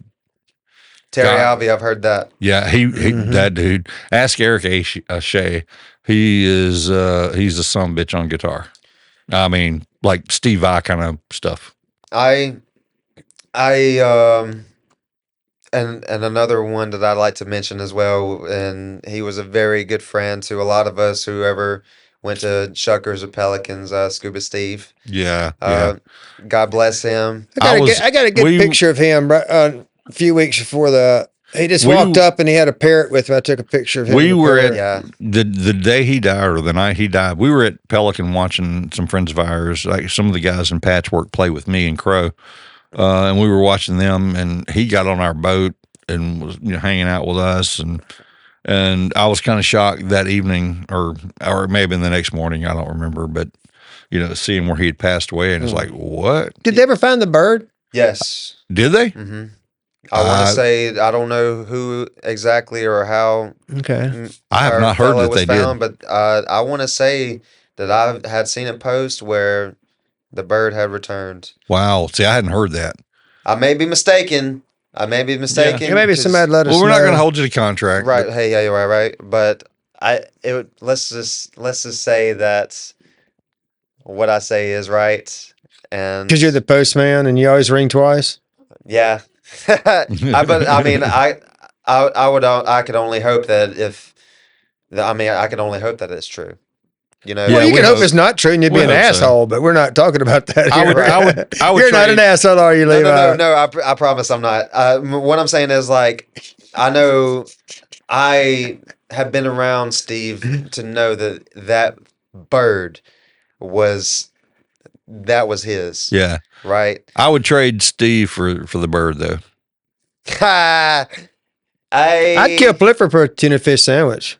The bird was cool, but I could tell that, if I fucked around I like with both of them. I think both of them as a pair just made me smile. I made a lot of people smile. Yeah, absolutely. He walked up and just looked at me and I was like, man, I got to get a picture of this. I'm sure everybody's got a picture of him and the bird. That day he died, I'd actually never met him, didn't know who he was. I never met him either. That's only I just took a picture of him at the bird. We went to the show, and of course, some friends of ours were playing, and he was there right at the front of the stage before. I mean, he's like during sound check. Yeah. And he was like, "Let's get this motherfucker started." Yeah. I mean, I think he said that every time from what I've heard.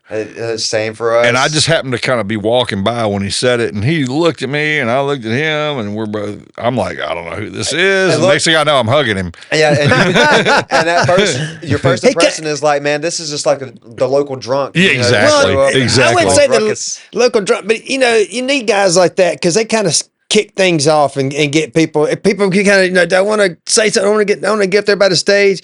Somebody like that up by the stage can kind of encourage other people to get up and be happy and move around. It usually People takes like a couple. them Yeah. bring people out of their comfort.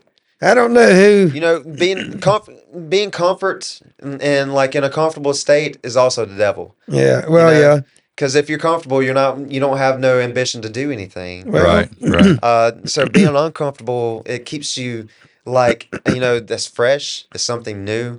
I'm always uncomfortable, so there you go. I mean, it keeps you I'm out of your uncomfortable because I seats don't feel fresh anymore. and driven. I had to put this into mind because, like, I felt like I got stuck in an infinite loop of doing the same thing over and over and having no type of progress. And That's just living in Mississippi, man.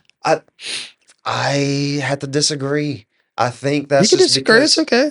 yeah, no, and the reason why I say that is because Mississippi has this generic thing and people conform to it. Mm-hmm. That's that Let's call control. control. But like, It's easy being a postman when you can control people, isn't it? but like, See, he's not denying it, I'm man. not denying it. Man, this guy's. There's more to this evil dude than I know about. But we got to get More into to this post- evil dude. Man, I'm telling you, I'm starting to worry, man, about this next. I'm worried about you, Scott. What? think of it this way, like, so around in our area, the idea is like, you grow up and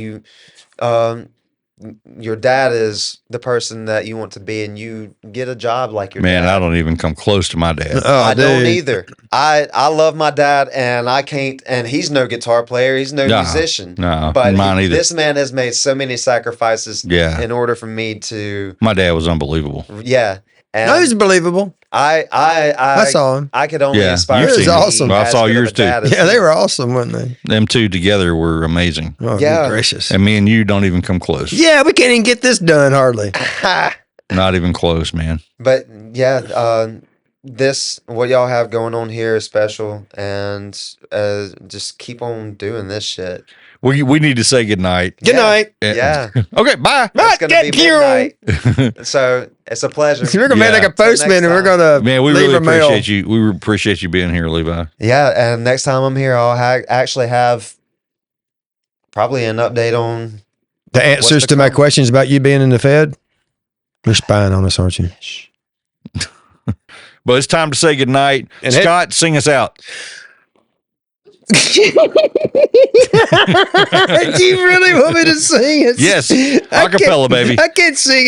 I can sing baby snakes. No, you can sing That's Baby Frank Snakes. Zappa. You can sing Good Night. That's all you got. Oh, good night. Ding, ding, ding. You can do you can do Monty Python. good night, good night. We tried good to. Night, We were going to, but Good night. Yeah, it hadn't been real successful many times. One day. Unless y'all want to try it. we can hold hands and say good night. Good night, Scott. Good night. I love you. I love you too. Good night, John Boy. All right. When I get to bed tonight, I'm gonna be thinking about you too.